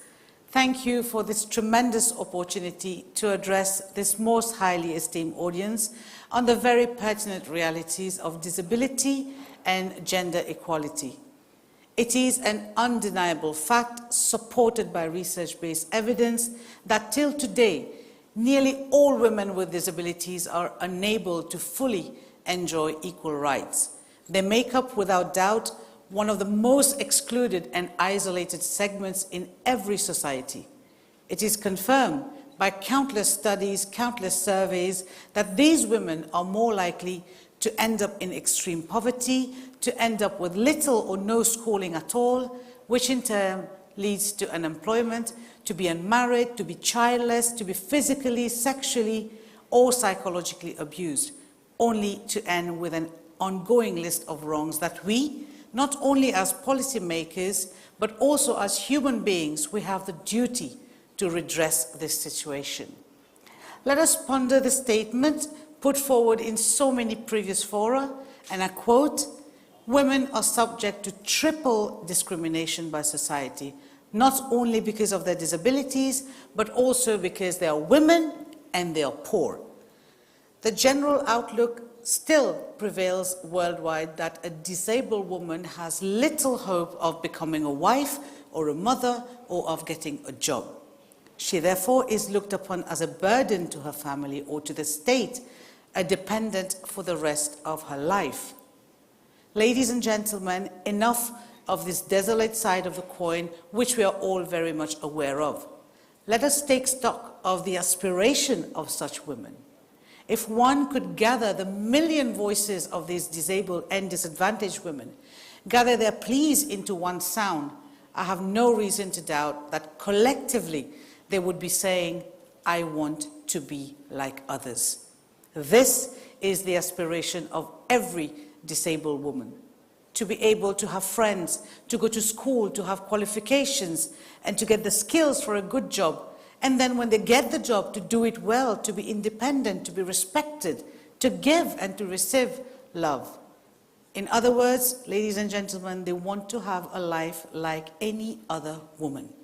And this is where we, as principal actors, we need to come together to bring this much needed and long overdue change to the state of affairs.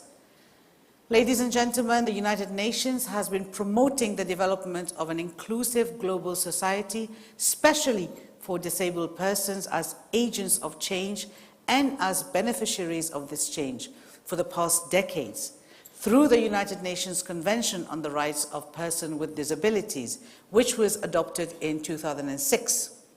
As of today, 157 member states have ratified the CRPD, and Mauritius likewise happens to be one of the signatories to this convention. Mainstreaming the issues and plight of disabled persons into the process of development is crucial to attain the goal of leaving no one behind. As such, member states are expected to give due attention to full inclusion of disabled persons in their work towards achieving the Sustainable Development Goals 2030. The number of disabled persons is estimated to be beyond 1 billion, and that's approximately 1 out of every 7 persons in the world today. Moreover, many disabled persons live in extreme poverty. Therefore, the inclusion of disabled persons must take place in order to reach the set goals. However, inclusion at the national level is not going to be sufficient to achieve these goals. This concept must also be applied to multilateral organizations, and global decision-making processes needs to be implemented on multiple dimensions, be it global, regional, national, and local dimensions.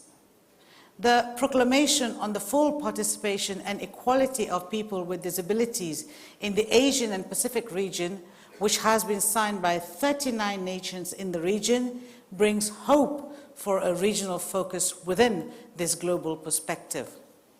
During this conference, the Gender Equality and Disability Working Group intends to reinforce an approach to equality and development through an understanding that mutual respect and compassion to be at the very core of global governance for societies and the planet to flourish sustainably. Through this lens, ladies and gentlemen, the GED Working Group will deliberate on access to education, access to healthcare, financial and environmental resources, to decent work and infrastructure, decision-making, systemic issues such as discrimination based on gender or ability, gender-based violence, lack of representation, and economic disparities.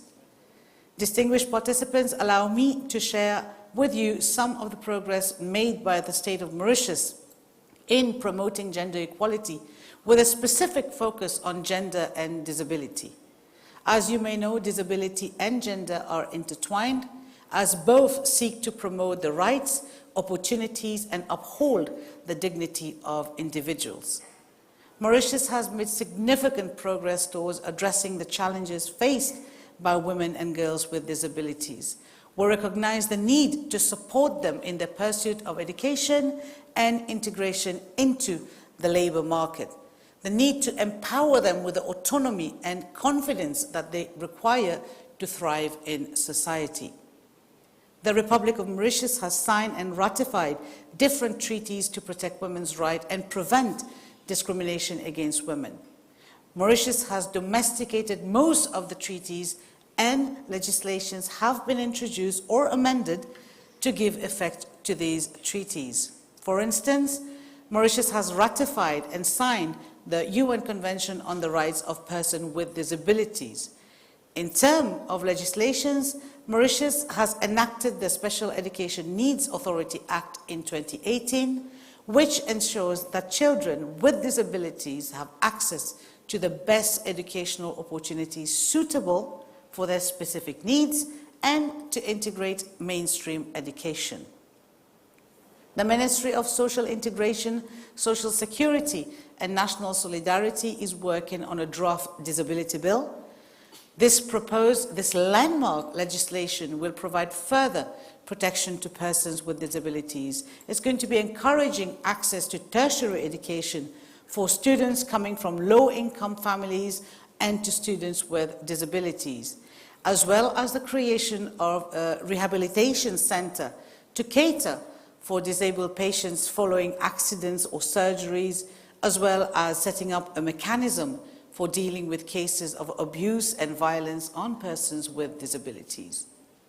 We are also in the process of drafting a gender equality bill that would enshrine a high-level strategy to tackle gender inequality in the legal landscape and make provisions for structures to implement gender mainstreaming so that we can strengthen ministerial responsibility and accountability processes.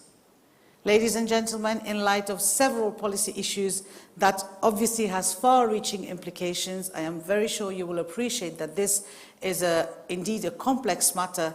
So due to the complexity of the proposed provisions, the draft working document is being reviewed at the level of my ministry. Consultations to that effect are ongoing. Ladies and gentlemen, the government of the Republic of Mauritius adopted a national gender policy for the period 2022-2030, this year in March itself, and this policy provides the basis for integrating gender in all planned actions and sectoral gender policies.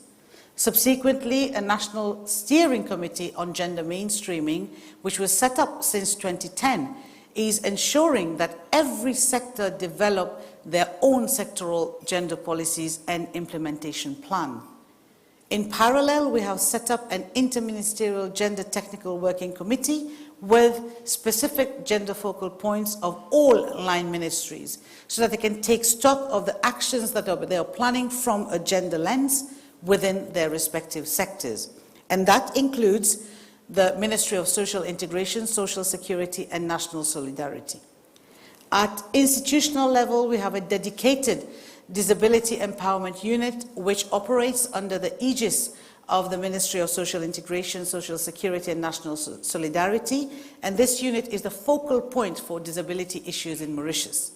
It is responsible for the conceptualization and the implementation of disability policies, projects, programs.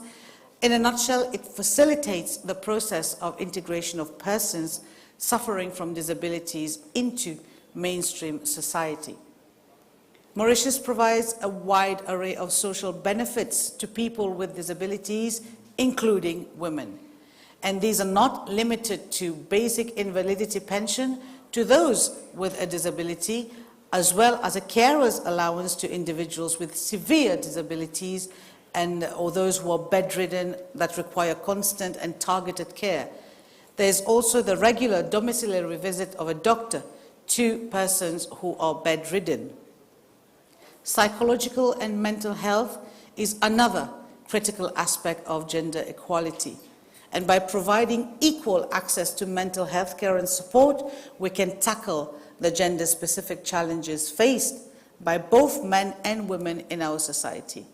Mental health services are available and accessible to all women, all children, and adolescents. Psychological and social support are provided by a dedicated team of psychologists and medical social workers. Ladies and gentlemen, several measures have been taken by the Ministry of Gender Equality and Family Welfare in order to provide psychological support to victims of violence and abuse, and that includes persons with disabilities as well, so that we can enable them to overcome this emotional and psychological trauma that is related to abuse and violence. Madam Chair, dear participants, Mauritius has made commendable progress in addressing gender equality and promoting gender equity, particularly in the areas of disability. Take it from psychological and mental health, economic empowerment, education, skill development, society, culture, engagement of men, boys as agents of change, safety, security, environment, climate change, and so on and so forth. However, having said that, there is still much to be done, and concerted efforts are required from both the government and civil society to ensure that substantive equality is realized in Mauritius. The adoption of the National Gender Policy and ongoing consultations on both the Gender Equality Bill and the Disability Bill are positive steps to yield these goals. We must continue to strive towards a society where every individual, regardless of their gender or disability, every individual enjoys equal opportunities, rights, and dignity. Only then can we truly achieve sustainable and inclusive development in Mauritius. On this note, ladies and gentlemen, I humbly thank you for giving me the opportunity to intervene on the progress made by the State of Mauritius on gender and disability, and I wish you all very fruitful deliberations on such a vital theme for our future. Thank you very much.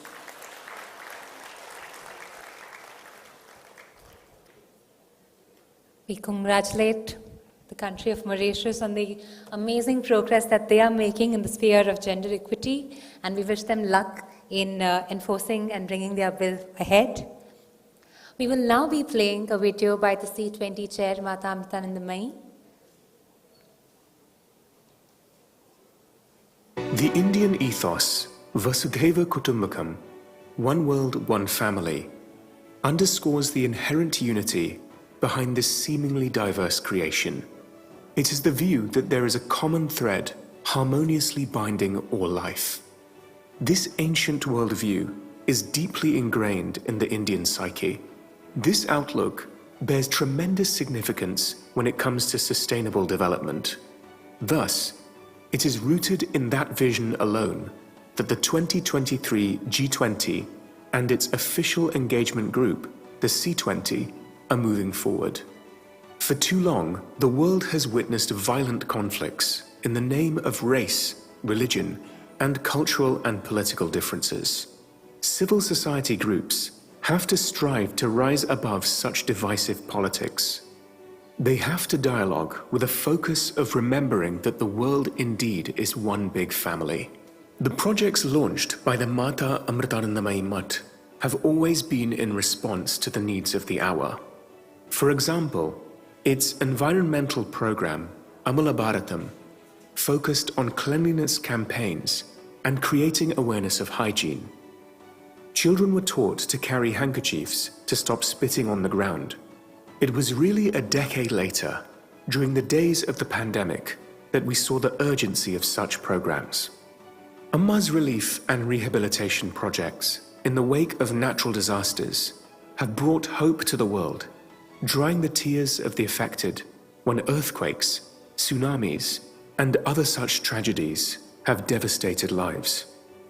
In such situations, Amma's response has always been swift, with various groups of devotees and volunteers completing reconstruction of homes in record time. Inspired by the loving help they received in their hours of need, many people who have benefited from Amma's outreach programs have gone on to volunteer to help others undergoing similar tragedies in the future. This is a proof of the power of love to bring seemingly disparate groups of people together. Amma's views on gender equality have challenged traditional and conservative concepts. She has revolutionized antiquated custom by which women have been alienated. She has paved the way for many women to learn Vedic chanting and to learn to perform religious rituals. These were things often previously reserved for men alone. Moreover, Amma has even inducted women as temple priests. In Amma's own words, in reality, God is neither male or female. But if we are forced to choose, then it makes more sense for God to be female, because He is contained in she. In Amma's view, men and women are not meant to compete with each other. Rather, they are to complement one another, like the two wings of a bird. Amma's worldview is founded in her love for all creation. It is not just about addressing gender's inequality, but about addressing all kinds of limitation and marginalization. Some people are denied the opportunity to lead a dignified life due to mental, physical, and genetic disabilities. With this in mind, Amma has devised and implemented many programs for their welfare and rehabilitation. Helping the powerless and helpless is always in the center of Amma's heart. Amma has built an empire of love. She reaches out to all sections of people across the world, embracing the underprivileged and marginalized. She has successfully implemented innumerable social upliftment programs all over the world. Amma has introduced financial assistance programs to supplement the income of impoverished people.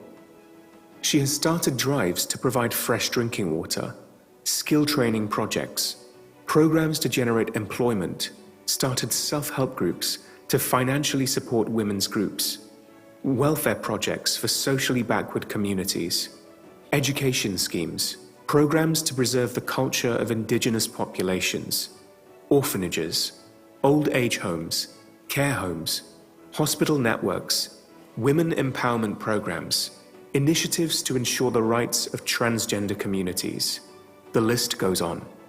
It is Amma's view that it is not enough to give a voice to the voiceless. We also have to listen to them. We have to implement projects that will improve their quality of life. Amma's compassion for marginalized sections of society have made it possible to execute this large spectrum of welfare and aid projects. The institutions created by Amma stand as a testimony to her love, compassion, and selflessness. The Amrita Institute of Medical Sciences, both its hospital in Kochi, Kerala, and in Faridabad, Haryana, provides advanced treatment to all sections of society. These hospitals are a manifestation of Amma's concern for society. The deemed university, Amrita Vishwa Vidyapeetham, is a center of learning and research, having a radical positive influence on Indian education. Its ethos is education both for life and livelihood. Amma wants each of us to shine in the light of knowledge and help each other to shine therein as well. Amma has addressed many international summits aimed at world peace. Her words enlighten these global meetings. Her love unifies diverse and scattered people across the world. She is striving to usher in a world of harmony, security, and progress. She is catalyzing a sea of change in the world, from a state of estrangement and alienation to one of binding oneness. Let there be love, peace, happiness, and harmony. May our thoughts, words, and actions contribute to the happiness and freedom of all beings. This is Amma's prayer.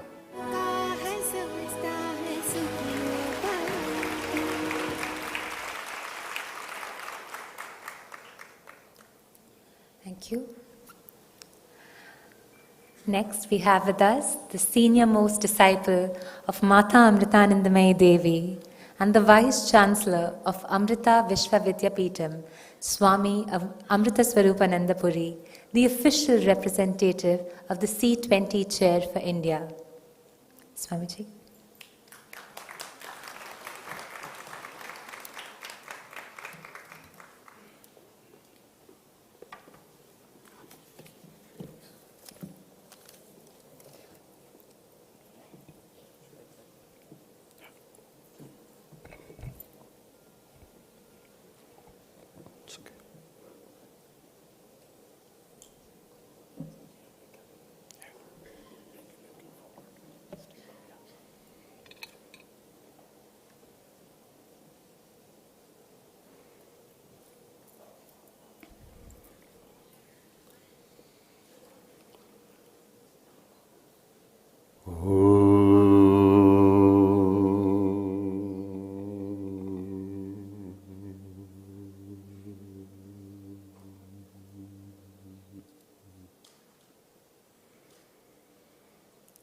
Om Premamridanandamayi Nityam Namo Namaha. Om Premamridanandamayi Nityam Namo Namaha. Om Premamridanandamayi Nityam Namo Namaha. I humbly bow down at Amma's sacred lotus feet. My namaskarams and loving greetings to Dr. Achyut Samanda, Ambassador Vijay Nambiarji, Ambassador Ramu Damodaranji, Miss Fulrani from Mauritius. I have to be very careful while pronouncing her name.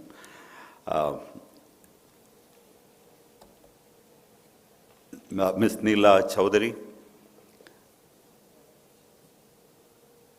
Nidhi Goyalji, Miss McJohns, and Satyananda Mishraji, who has been hiding the first half, and Swami Dayamridananda, and I think, sannyasins also should have some degree of gender equality. So we missed one name, Swamini Suvidyamrita Prana. So gender equality is maintained. And dignitaries on the stage, off the stage, delegates, students, teaching and non-teaching staff, Dr. Bhavani Rao. I cannot start my speech without expressing my heartfelt gratitude to Dr. Achyut Samanda, the whole and soul of this institution, for hosting this event, and for extending his unconditional support to us. I'm immensely grateful to Dr. Varun Sutra for taking care of our requirements. Thank you, thank you, thank you so much. Allow me to begin with an incident that happened a year and a half after the 2004 Indian Ocean tsunami.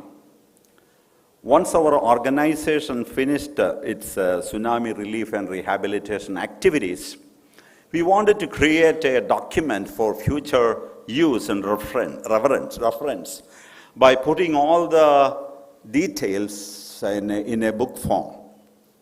When the sample copy of the book was ready, we showed it to Amma before sending it to the printing press. And it was a quite a large book filled with photos and vivid descriptions. Amma flipped through the pages and looked at all the photographs of the various tsunami relief and rehabilitation activities.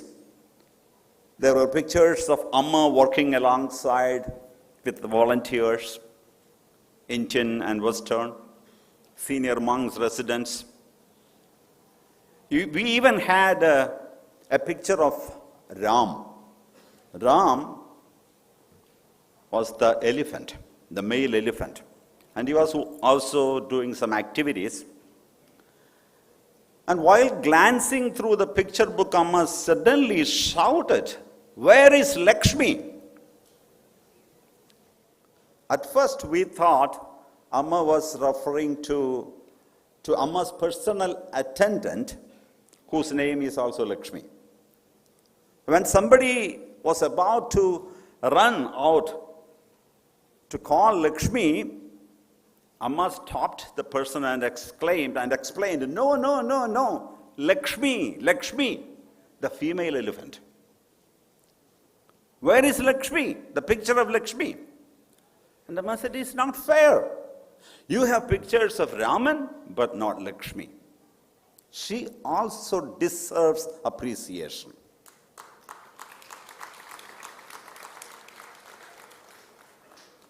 So we had a female elephant also. Her name was Lakshmi. So Amma was referring to that Lakshmi. So this is an example of real fairness, not just for human beings, but also for all creatures, and also extends to non-sentient beings as well. So this incident clearly depicts the concept of gender equality. It is not just human beings. I must say that without accepting, understanding, and recognizing women as equals, freedom, happiness, harmony, coexistence, and self-unfoldment, followed by real development, at least to some degree, because as long as we are in this world, everything is relative. There is no perfection. There is no 100%. So at least to some degree will remain a far cry. That's whatever I could learn by people and situations while traveling with her for the last 44 years. Even though the world has become relatively pro-women, there is still a lot to change. And in many countries and cultures, there is an urgent need for women to be liberated from the intellectual and psychological clutches of men and society.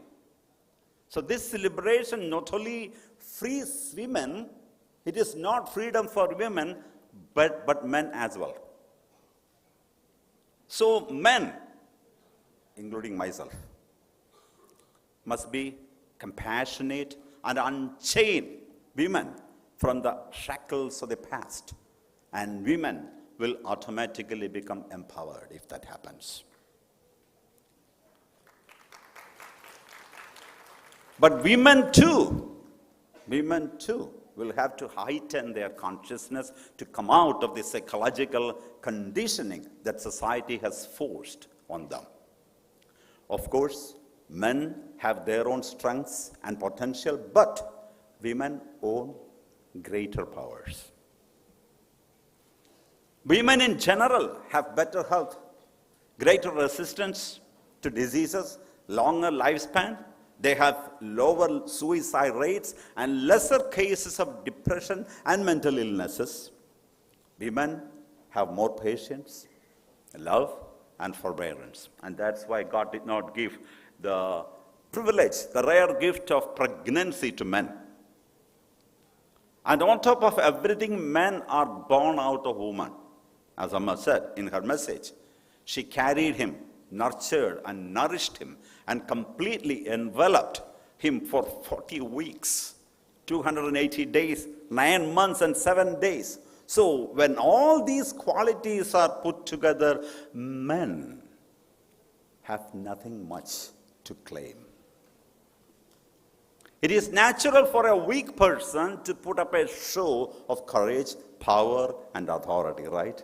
Maybe that's what men are doing. Maybe to cover up this feeling of inferiority, men have built an air of pride and dominance around them, including myself. I'm not excluding me. I'm neither trying to belittle men, nor am I trying to overstate women's qualities. As Amma says, men and women are like the two wings of a bird. And what does that mean? Unless men and women work in harmony, like the two wings of a bird, as a single unit, all our efforts to create balance will only be futile. Moreover, the existing imbalance may get worse also. I read an article recently, it says that worldwide, in addition to not being paid to delay or give up their career to raise children, women working outside the home only make 77 cents for every dollar earned by men. As a result, there is a lifetime of income inequality between men and women, and more women are retiring into poverty. So does this mean that women's work is undervalued? Even if the work itself may demand equal or more effort and skill, why is it valued and remunerated less? Financial and economic empowerment is one of the key factors in keeping the gender balance. It is said that if we keep at our current pace of correcting this imbalance, it will be another 100 years until women receive equal pay for equal work. However, I should mention that one small step forward, the BCCI, the Board of Control of the Cricket in India, decided to end pay discrimination for men and women cricketers. And this happened last year, I think. I would like to add that when we speak of gender equality, we are in fact talking about justice and fairness, about treating people, both men and women, with respect, dignity, and love. The thing is, inequality is an integral part of creation. We cannot deny that fact. Not only among humans, but in every other species in creation, including the plant and animal kingdom, males and females exist. And their dharmas are different. So that difference should be accepted. So the real difference has to be accepted, and the invented differences should be abolished. Whether it be natural or man-made, the world and all its resources belong to both men and women. Therefore, opportunities and freedom have to be shared, then equality automatically happens. So equality is not something against men. On the contrary, it is for the betterment of both sexes, society, and the world as a whole. Honestly speaking, I don't believe in Western feminism. And I suggest revolutionizing the whole perspective. There is danger in Western feminism. To courageously fight for their rightful claims, women do not have to act and speak like men. No. They don't need to copy and strip men and their strengths. No. Women inherently have greater strength than men. They should tap into that potential. I'm all for gender inequality, but not in the reactionary way it is happening right now, which is more an imitation than evolution or transformation. Reacting to a situation or system with the intention to imitate the other will only destroy our originality, and at the most, we will become carbon copies. Why should we adopt something that is taking away our own originality?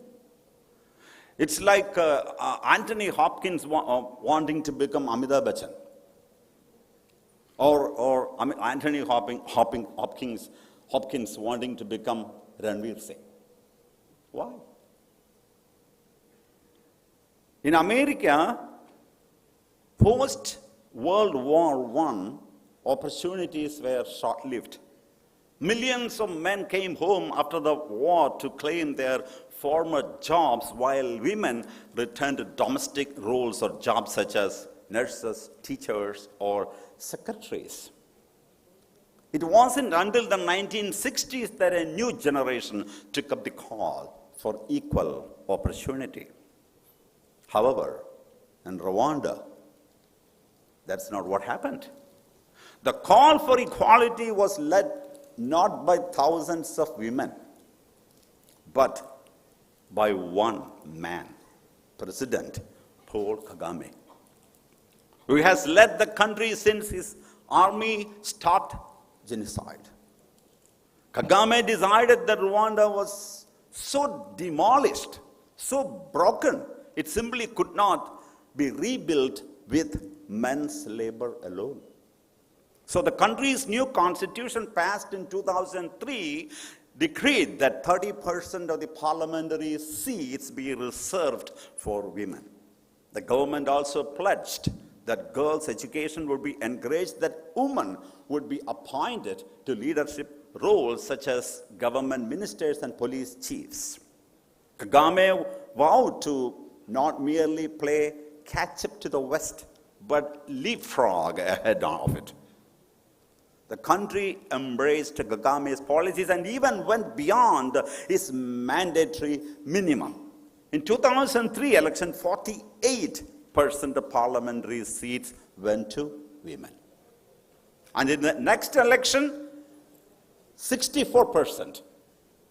So today, Rwandan politics is cited as a model of gender inclusiveness, but the beauty is the Rwandan women did not relinquish their culture, their originality. So when we compare the historical evolution of the international profiles of the two subject areas, gender equality and disability, it becomes evident that the topic of gender equality has acquired much greater visibility than of disability inclusion. The reasons for this are obvious. To begin with, the United Nations Convention on the Elimination of All Forms of Discrimination Against Women was adopted in 1979 by the United Nations General Assembly. Described as an international bill of rights for women, it entered into force on 3rd September 1981 and has been ratified by 189 states. From the early to mid-80s, the Nordic countries, that is Denmark, Finland, Ireland, Norway, and Sweden, began championing the cause of gender equality at the United Nations and other international forums. Subsequently, they were joined by the United States and other Western countries, followed by developing countries. Disability inclusion, on the other hand, appears to have been a latecomer in comparison. The Convention on the Rights of Persons with Disabilities was adopted on 13 December 2006 at the United Nations headquarters in New York and was opened for signature on 30 March 2007.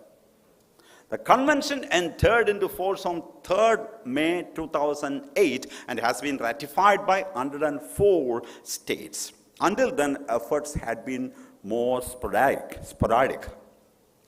Historically speaking, persons with disabilities have come to be looked upon as those deserving sympathy and kindness, rather than persons with rights to be treated as equals.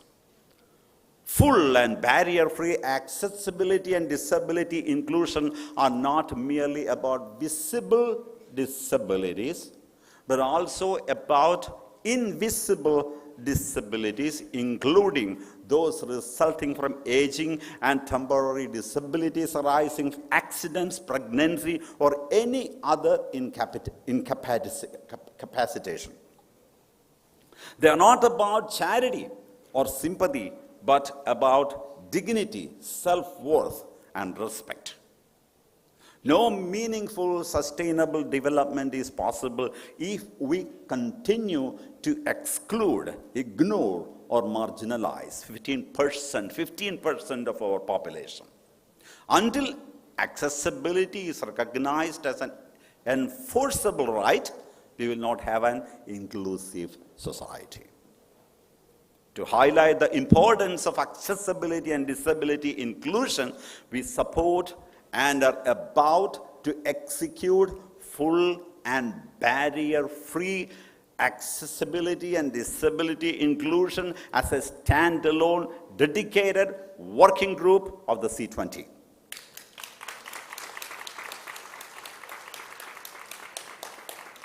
I sincerely hope that India's G20 presidency will consider implementing this change, which indeed would be a great service to that section of society and would be a great service to humanity as a whole.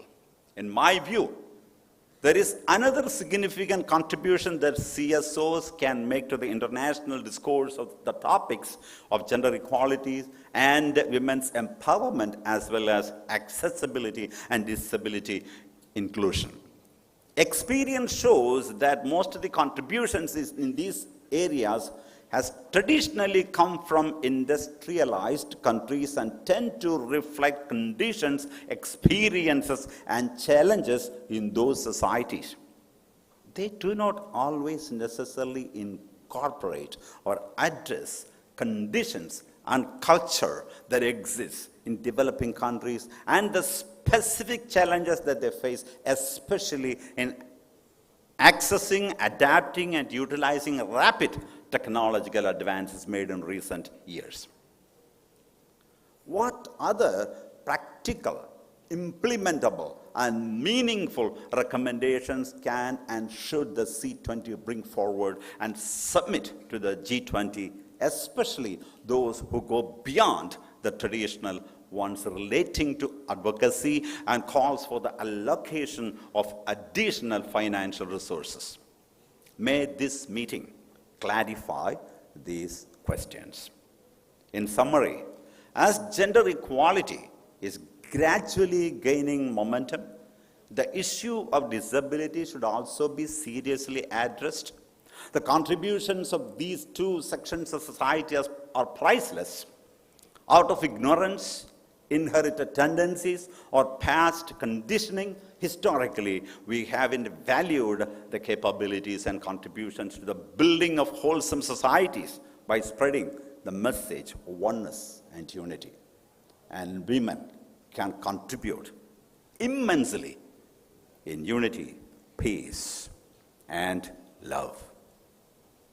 Unless we honestly take up these issues and find practical and effective solutions to bridge the gap, it will be a huge loss for humanity and nature, especially with the fatal threats staring at us. To conclude, allow me to quote Amma's words. The future belongs to mothers. Mothers must wake up and act. When Amma says mothers, it is not just the monopoly of women. Amma says motherhood or motherly love should awaken in men also. Because human beings, both sexes, are half man and half women within them. Ardhanarishwara. So while women are awakening to masculine qualities, and without losing the feminine aspects, the feminine qualities, men should awaken to feminine qualities. That's also important. So mothers must wake up and act. Amma says the purity and love of motherhood should be allowed to guide humanity. And when women march forward with awakened spirits, men should not only pave the way for them to come to the forefront, but also move away without blocking their path. Similarly, Amma says disabled or differently abled people are not incapable, as some people believe. They are just like us in so many ways. but they are different. And they have the innate power to transcend the so-called handicap and rise above and contribute to all areas of life, like others, perhaps more so. So let us embrace, accept, and encourage them and do everything that we can do to bring these two sections to the forefront. And Amma herself is the embodiment of transcending all weaknesses, all limitations, all barriers. You name any barrier, Amma had it. She was not educated. She was not born in an aristocratic family. She was born in the coastal village of Kerala, remote coastal village of Kerala. And she was not pretty. I mean, of course, maybe the prettiest because she is love-embodied, the most beautiful, but from worldly point of view. She was not financially sound. Name any barrier. And that person rose above all limitations, all weaknesses. And Amma is a woman, but a man also. Maybe the most powerful, one of the most powerful men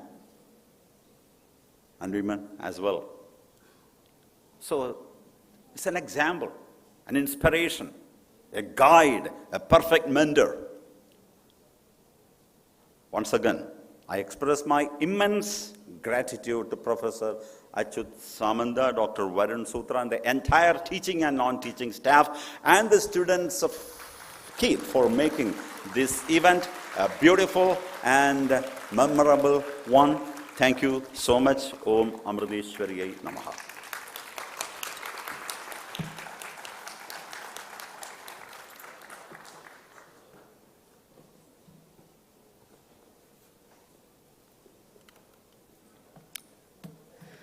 Vice Chairman of Mata Amritanandai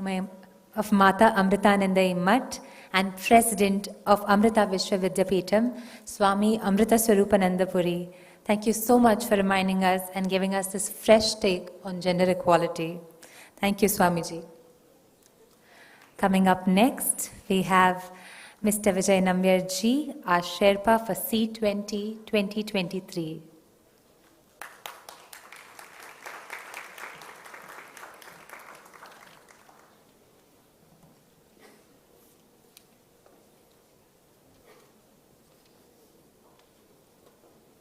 Sampujya Swami Amritananda ji, Amrita Swarupananda ji, Professor Achyut Samanta, Ms. Pulani ji, Rabu Damodaran ji, Naila ji, not to forget the other members of the IAC and Steering Committee, Nidhi ji, Sarthak ji, Bhavani ji, and Meg Jones ji, if I might. Ladies and gentlemen, it's such a big honor for me to be here today in this beautiful city on this beautiful morning. For the school occasion, as Bhavani ji said, it's getting warmer, of course. Which represents the Working Group Summit on promoting gender equality and protection of people with disabilities. For Amma, as chair of the C20, the ideal vision of civil society, as Swamiji has so eloquently mentioned, is one where the individual and family, society and the state all work in unison, each to supplement the other in pursuit of an overall harmony. In her world, there is no ambiguity on the fundamental principle of gender equality as a basic human right and essential for a peaceful and prosperous as well as sustainable world. At various forums, India has strongly advocated women's empowerment across all spheres. As the Working Group on Gender Equality and Disability has reflected on the major issues before it, it has so far convened more than 26 meetings, consultations, workshops, and policy dialogues to draw attention to the various aspects of this important theme. On the one hand, you have underlined the need to raise your voice against the systematic denial of dignity to women seen in the various forms of domestic violence and gender-based harassment that are not only endemic, but have increased drastically across the globe during the period of the COVID-19 pandemic. On the other hand, you have also emphasized the urgency for stronger advocacy for better access to education, livelihoods, basic resources, and financial incentives. Gender discrimination in the workplace, covering recruitment and promotion, and the issue of gender leadership at all levels of decision-making in political, economic, and public life. As the Honorable Minister for Women and Child Development mentioned, highlighting Prime Minister Modi's strong emphasis on women-led development, when you invest in women-led development, you invest in a stronger economy, you invest in a stronger purpose to fuel your country's health sector, your country's education sector, because it has been historically proven that when a woman's purchasing power and consumption power involves a scale, that she tends to spend more of her money on these two important segments. Yet, though successive summits of the G20 have been promoting the goal of reducing inequalities and increasing inclusivity, gender equality, and protecting people with disabilities as major themes, why is it that the progress we see on the ground is still so limited and tardy? Why is it that the agenda finds listless mention and requires continuous repetition for it to be heard and acknowledged? Why are we forced to constantly identify new pathways to nurture inclusion and fresh levers to break down stereotypes and recreate perspectives to confront and overcome the so-called received wisdom and prejudices of the past? Meg Jones explained graphically in her presentation at the Inception Conference, we have heard all the right statements made by each about being the light. But the fact is, as she said, there is still need for somebody to flip that switch somewhere. That has not happened. We need to continue to move steadily ahead with what she calls awareness, courage, and tenacity, ACT.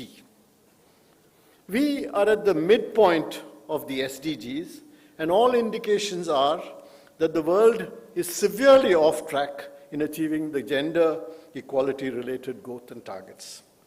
While there are many historical, structural, social, and mindset barriers that continue to block our progress, there can be little doubt that if the G20, and India in particular, can significantly accelerate the implementation and achievement of the goal of women's-led development, that of itself will constitute an unprecedented historic achievement. We will need to build on the steps taken by the previous summits and launch transformative initiatives to ensure greater financial inclusion, digital empowerment, as well as the green economic participation to benefit women and people with disabilities. Bringing about greater understanding of the shifting traditional gender norms will require the collaboration and contribution of everyone in society. Let me recall here one of our early workshops of the GED in Srinagar, where you explored how men and boys can be strategically engaged to contribute to gender inclusion in policy and practice.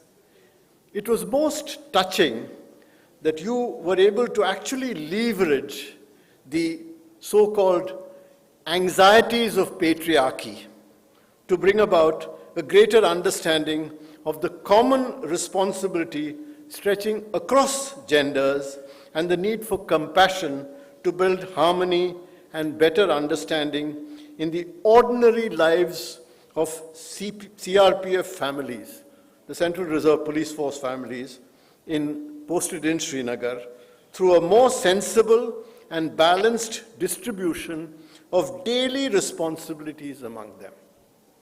Your so-called Love You Zindagi Udaharan was impressive. Why? Because it dealt with people exposed so frequently to aggressive and violent combat environments and the mental stress and other pressures they faced that otherwise resulted in domestic violence or even suicides among the Jawans and their separated families. Your 4 pillars of stress management tools, reflection techniques, protocols for sharing practical chores, driving, for example, or operating an ATM card, and non-judgmental thinking exercises have proved of great value in improving mental health and emotional resilience among both men and women. Equally related to addressing gender equality is addressing ableism, or the systematic exclusion of people with physical or mental disabilities. Improving such a situation requires us to locate viable pathways of disability inclusion that will provide practical benefits for differently abled individuals. We will need to focus on a range of need-based approaches, from providing physical access to individuals with disabilities into institutions, and I notice the presence of that in this particular institution, and then go on to ensure their access to appropriate education, health care, environment resources, skill building, employment, and other critical areas, so that they can live a dignified life. Only in this way can we provide the basis that will enable vulnerable and marginalized groups to contribute meaningfully to address the other local and global challenges that their peers commonly face. We often hear stories of extraordinary people who are able to cut through obstacles through inordinate determination and courage, and who have broken through glass ceilings to establish their place in society, whether they are women or disabled. This may seem counterintuitive, but for me, this is not the main measure of progress. It is when the ordinary people among the disabled and the discriminated feel their voice is heard, when their issues are addressed in the normal course, that we will say that there is real progress. I am happy to see the progress you have made in the various sub-themes and the large number of consultations, workshops, and other online symposia you have already conducted in the various thematic groups. It is only this kind of continuous activity through side events, what I think somebody called tenacity, which will help you to keep the spotlight on the priority issues. Swamiji just mentioned the logic and rationale for the establishment of a separate working group on disability, equity, and justice. We expect that this process will find fruition at the conclusion of this conference. Also, at your February meeting, I had raised the question of the need for you to launch a gender and disability data alliance of G20 countries, which can systematically collect, analyze, monitor, and evaluate data and policies in these priority areas. It would be I think it would be a great achievement if we are able to take this some steps forward. Apart from this, what you need now is to drill down on specific recommendations to take up with the G20 leaders for them to reflect on during the summit in September this year. I'm sure that as you go along such a multidimensional perspective, you will be able to adopt a framework that cuts across all dimensions of life, intersects all geographical and cultural contexts, cover both rural and urban spaces, and help build a sustainable human community that empowers all human beings, irrespective of gender or disability. Thank you.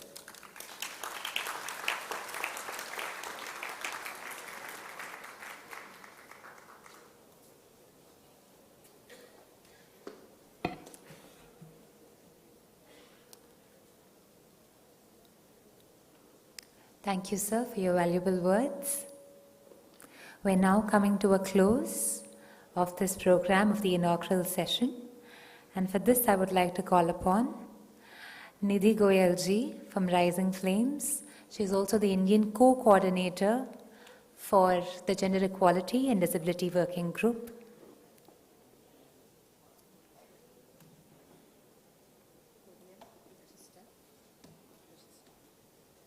Thank you. Laptop? Yeah. Can I just... Thank you so much. Sorry.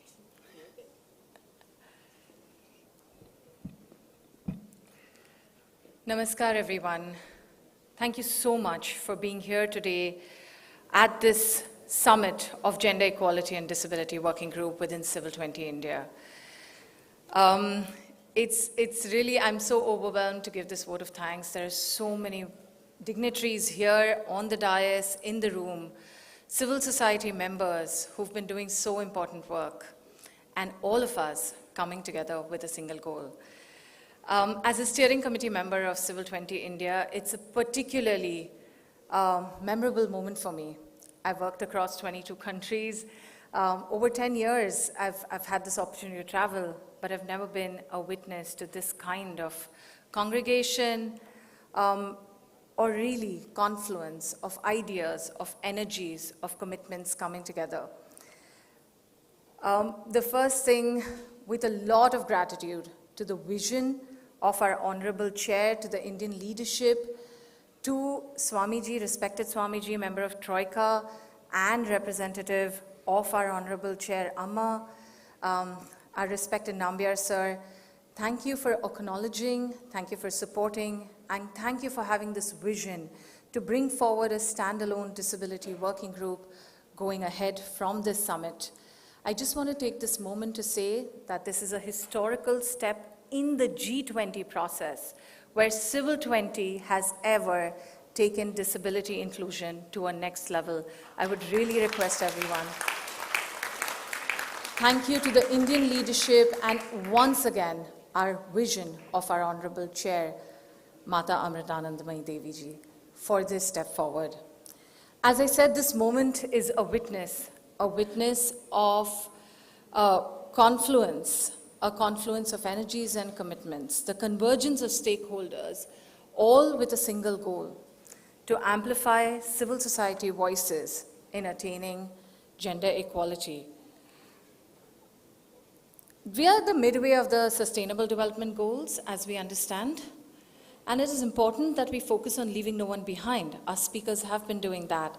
Goal 5 of gender equality, all women, including women standing at the margins. And we heard Amma speak about the women at the margins. We heard our Honorable Minister talk about that.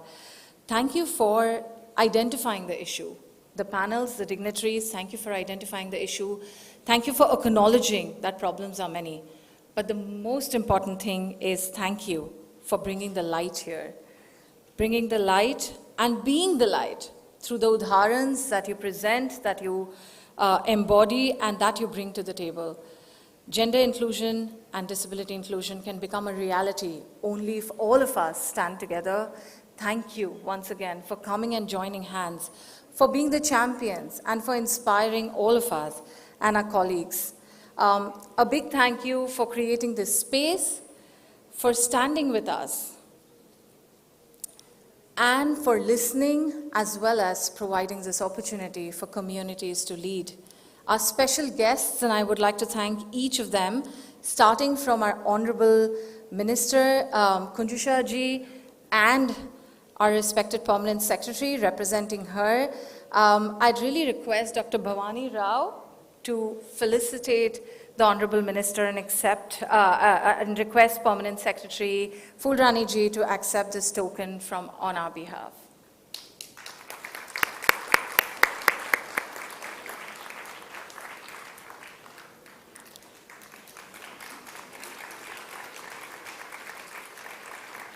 Thank you, Fulrani ji, for gracing this occasion with your presence. And once again, Honorable Minister Shah, thank you for your very, very, very detailed words of support, of solidarity, of progress.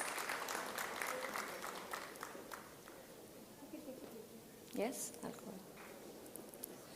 I would also like to particularly thank our International Advisory Committee, and as a steering committee, young steering committee member, it gives me great pleasure to thank Naila ji and Ramu ji for being here in person on this very special occasion of Eid and Akshaya Tritiya. Thank you so much for gracing again this occasion with your presence and the summit with your knowledge and expertise. Can we please have the clapping continued?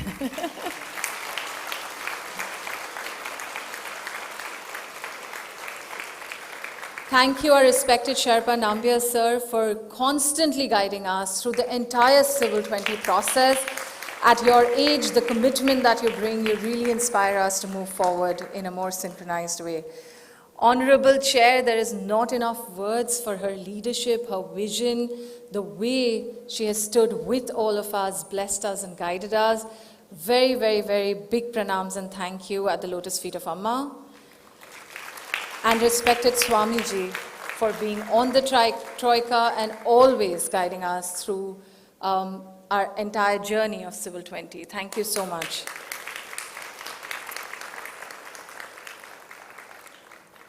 I've saved one thank you for the end, a very, very warm gratitude and a heartfelt appreciation for our host, our partners, our senior, Dr. Achyuta Samanta. Can we have a huge round of applause?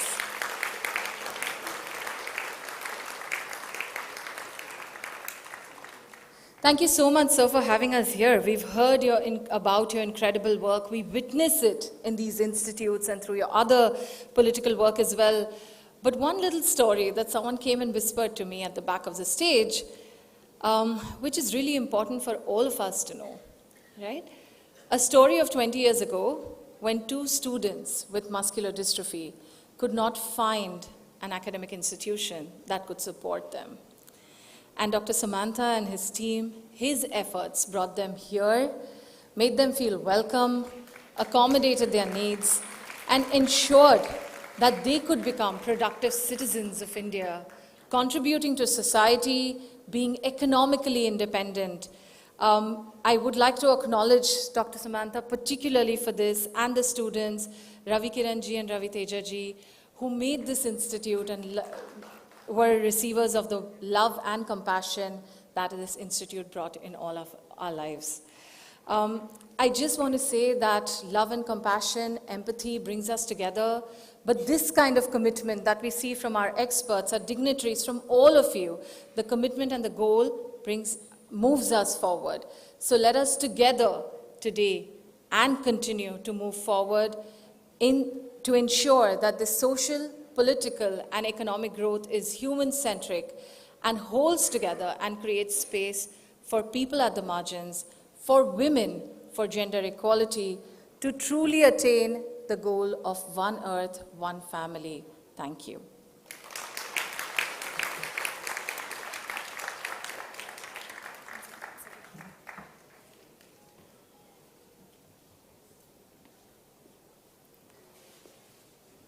Sorry, I'm going to just jump in really quickly.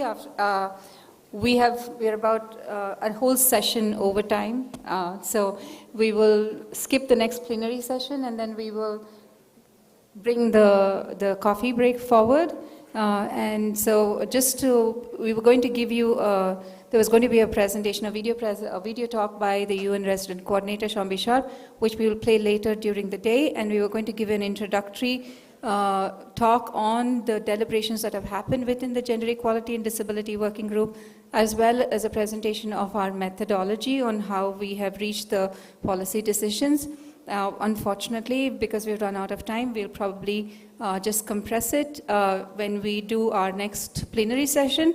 So for now, I will let the MC call this session to a close with the coffee break and then going straight into the parallel sessions.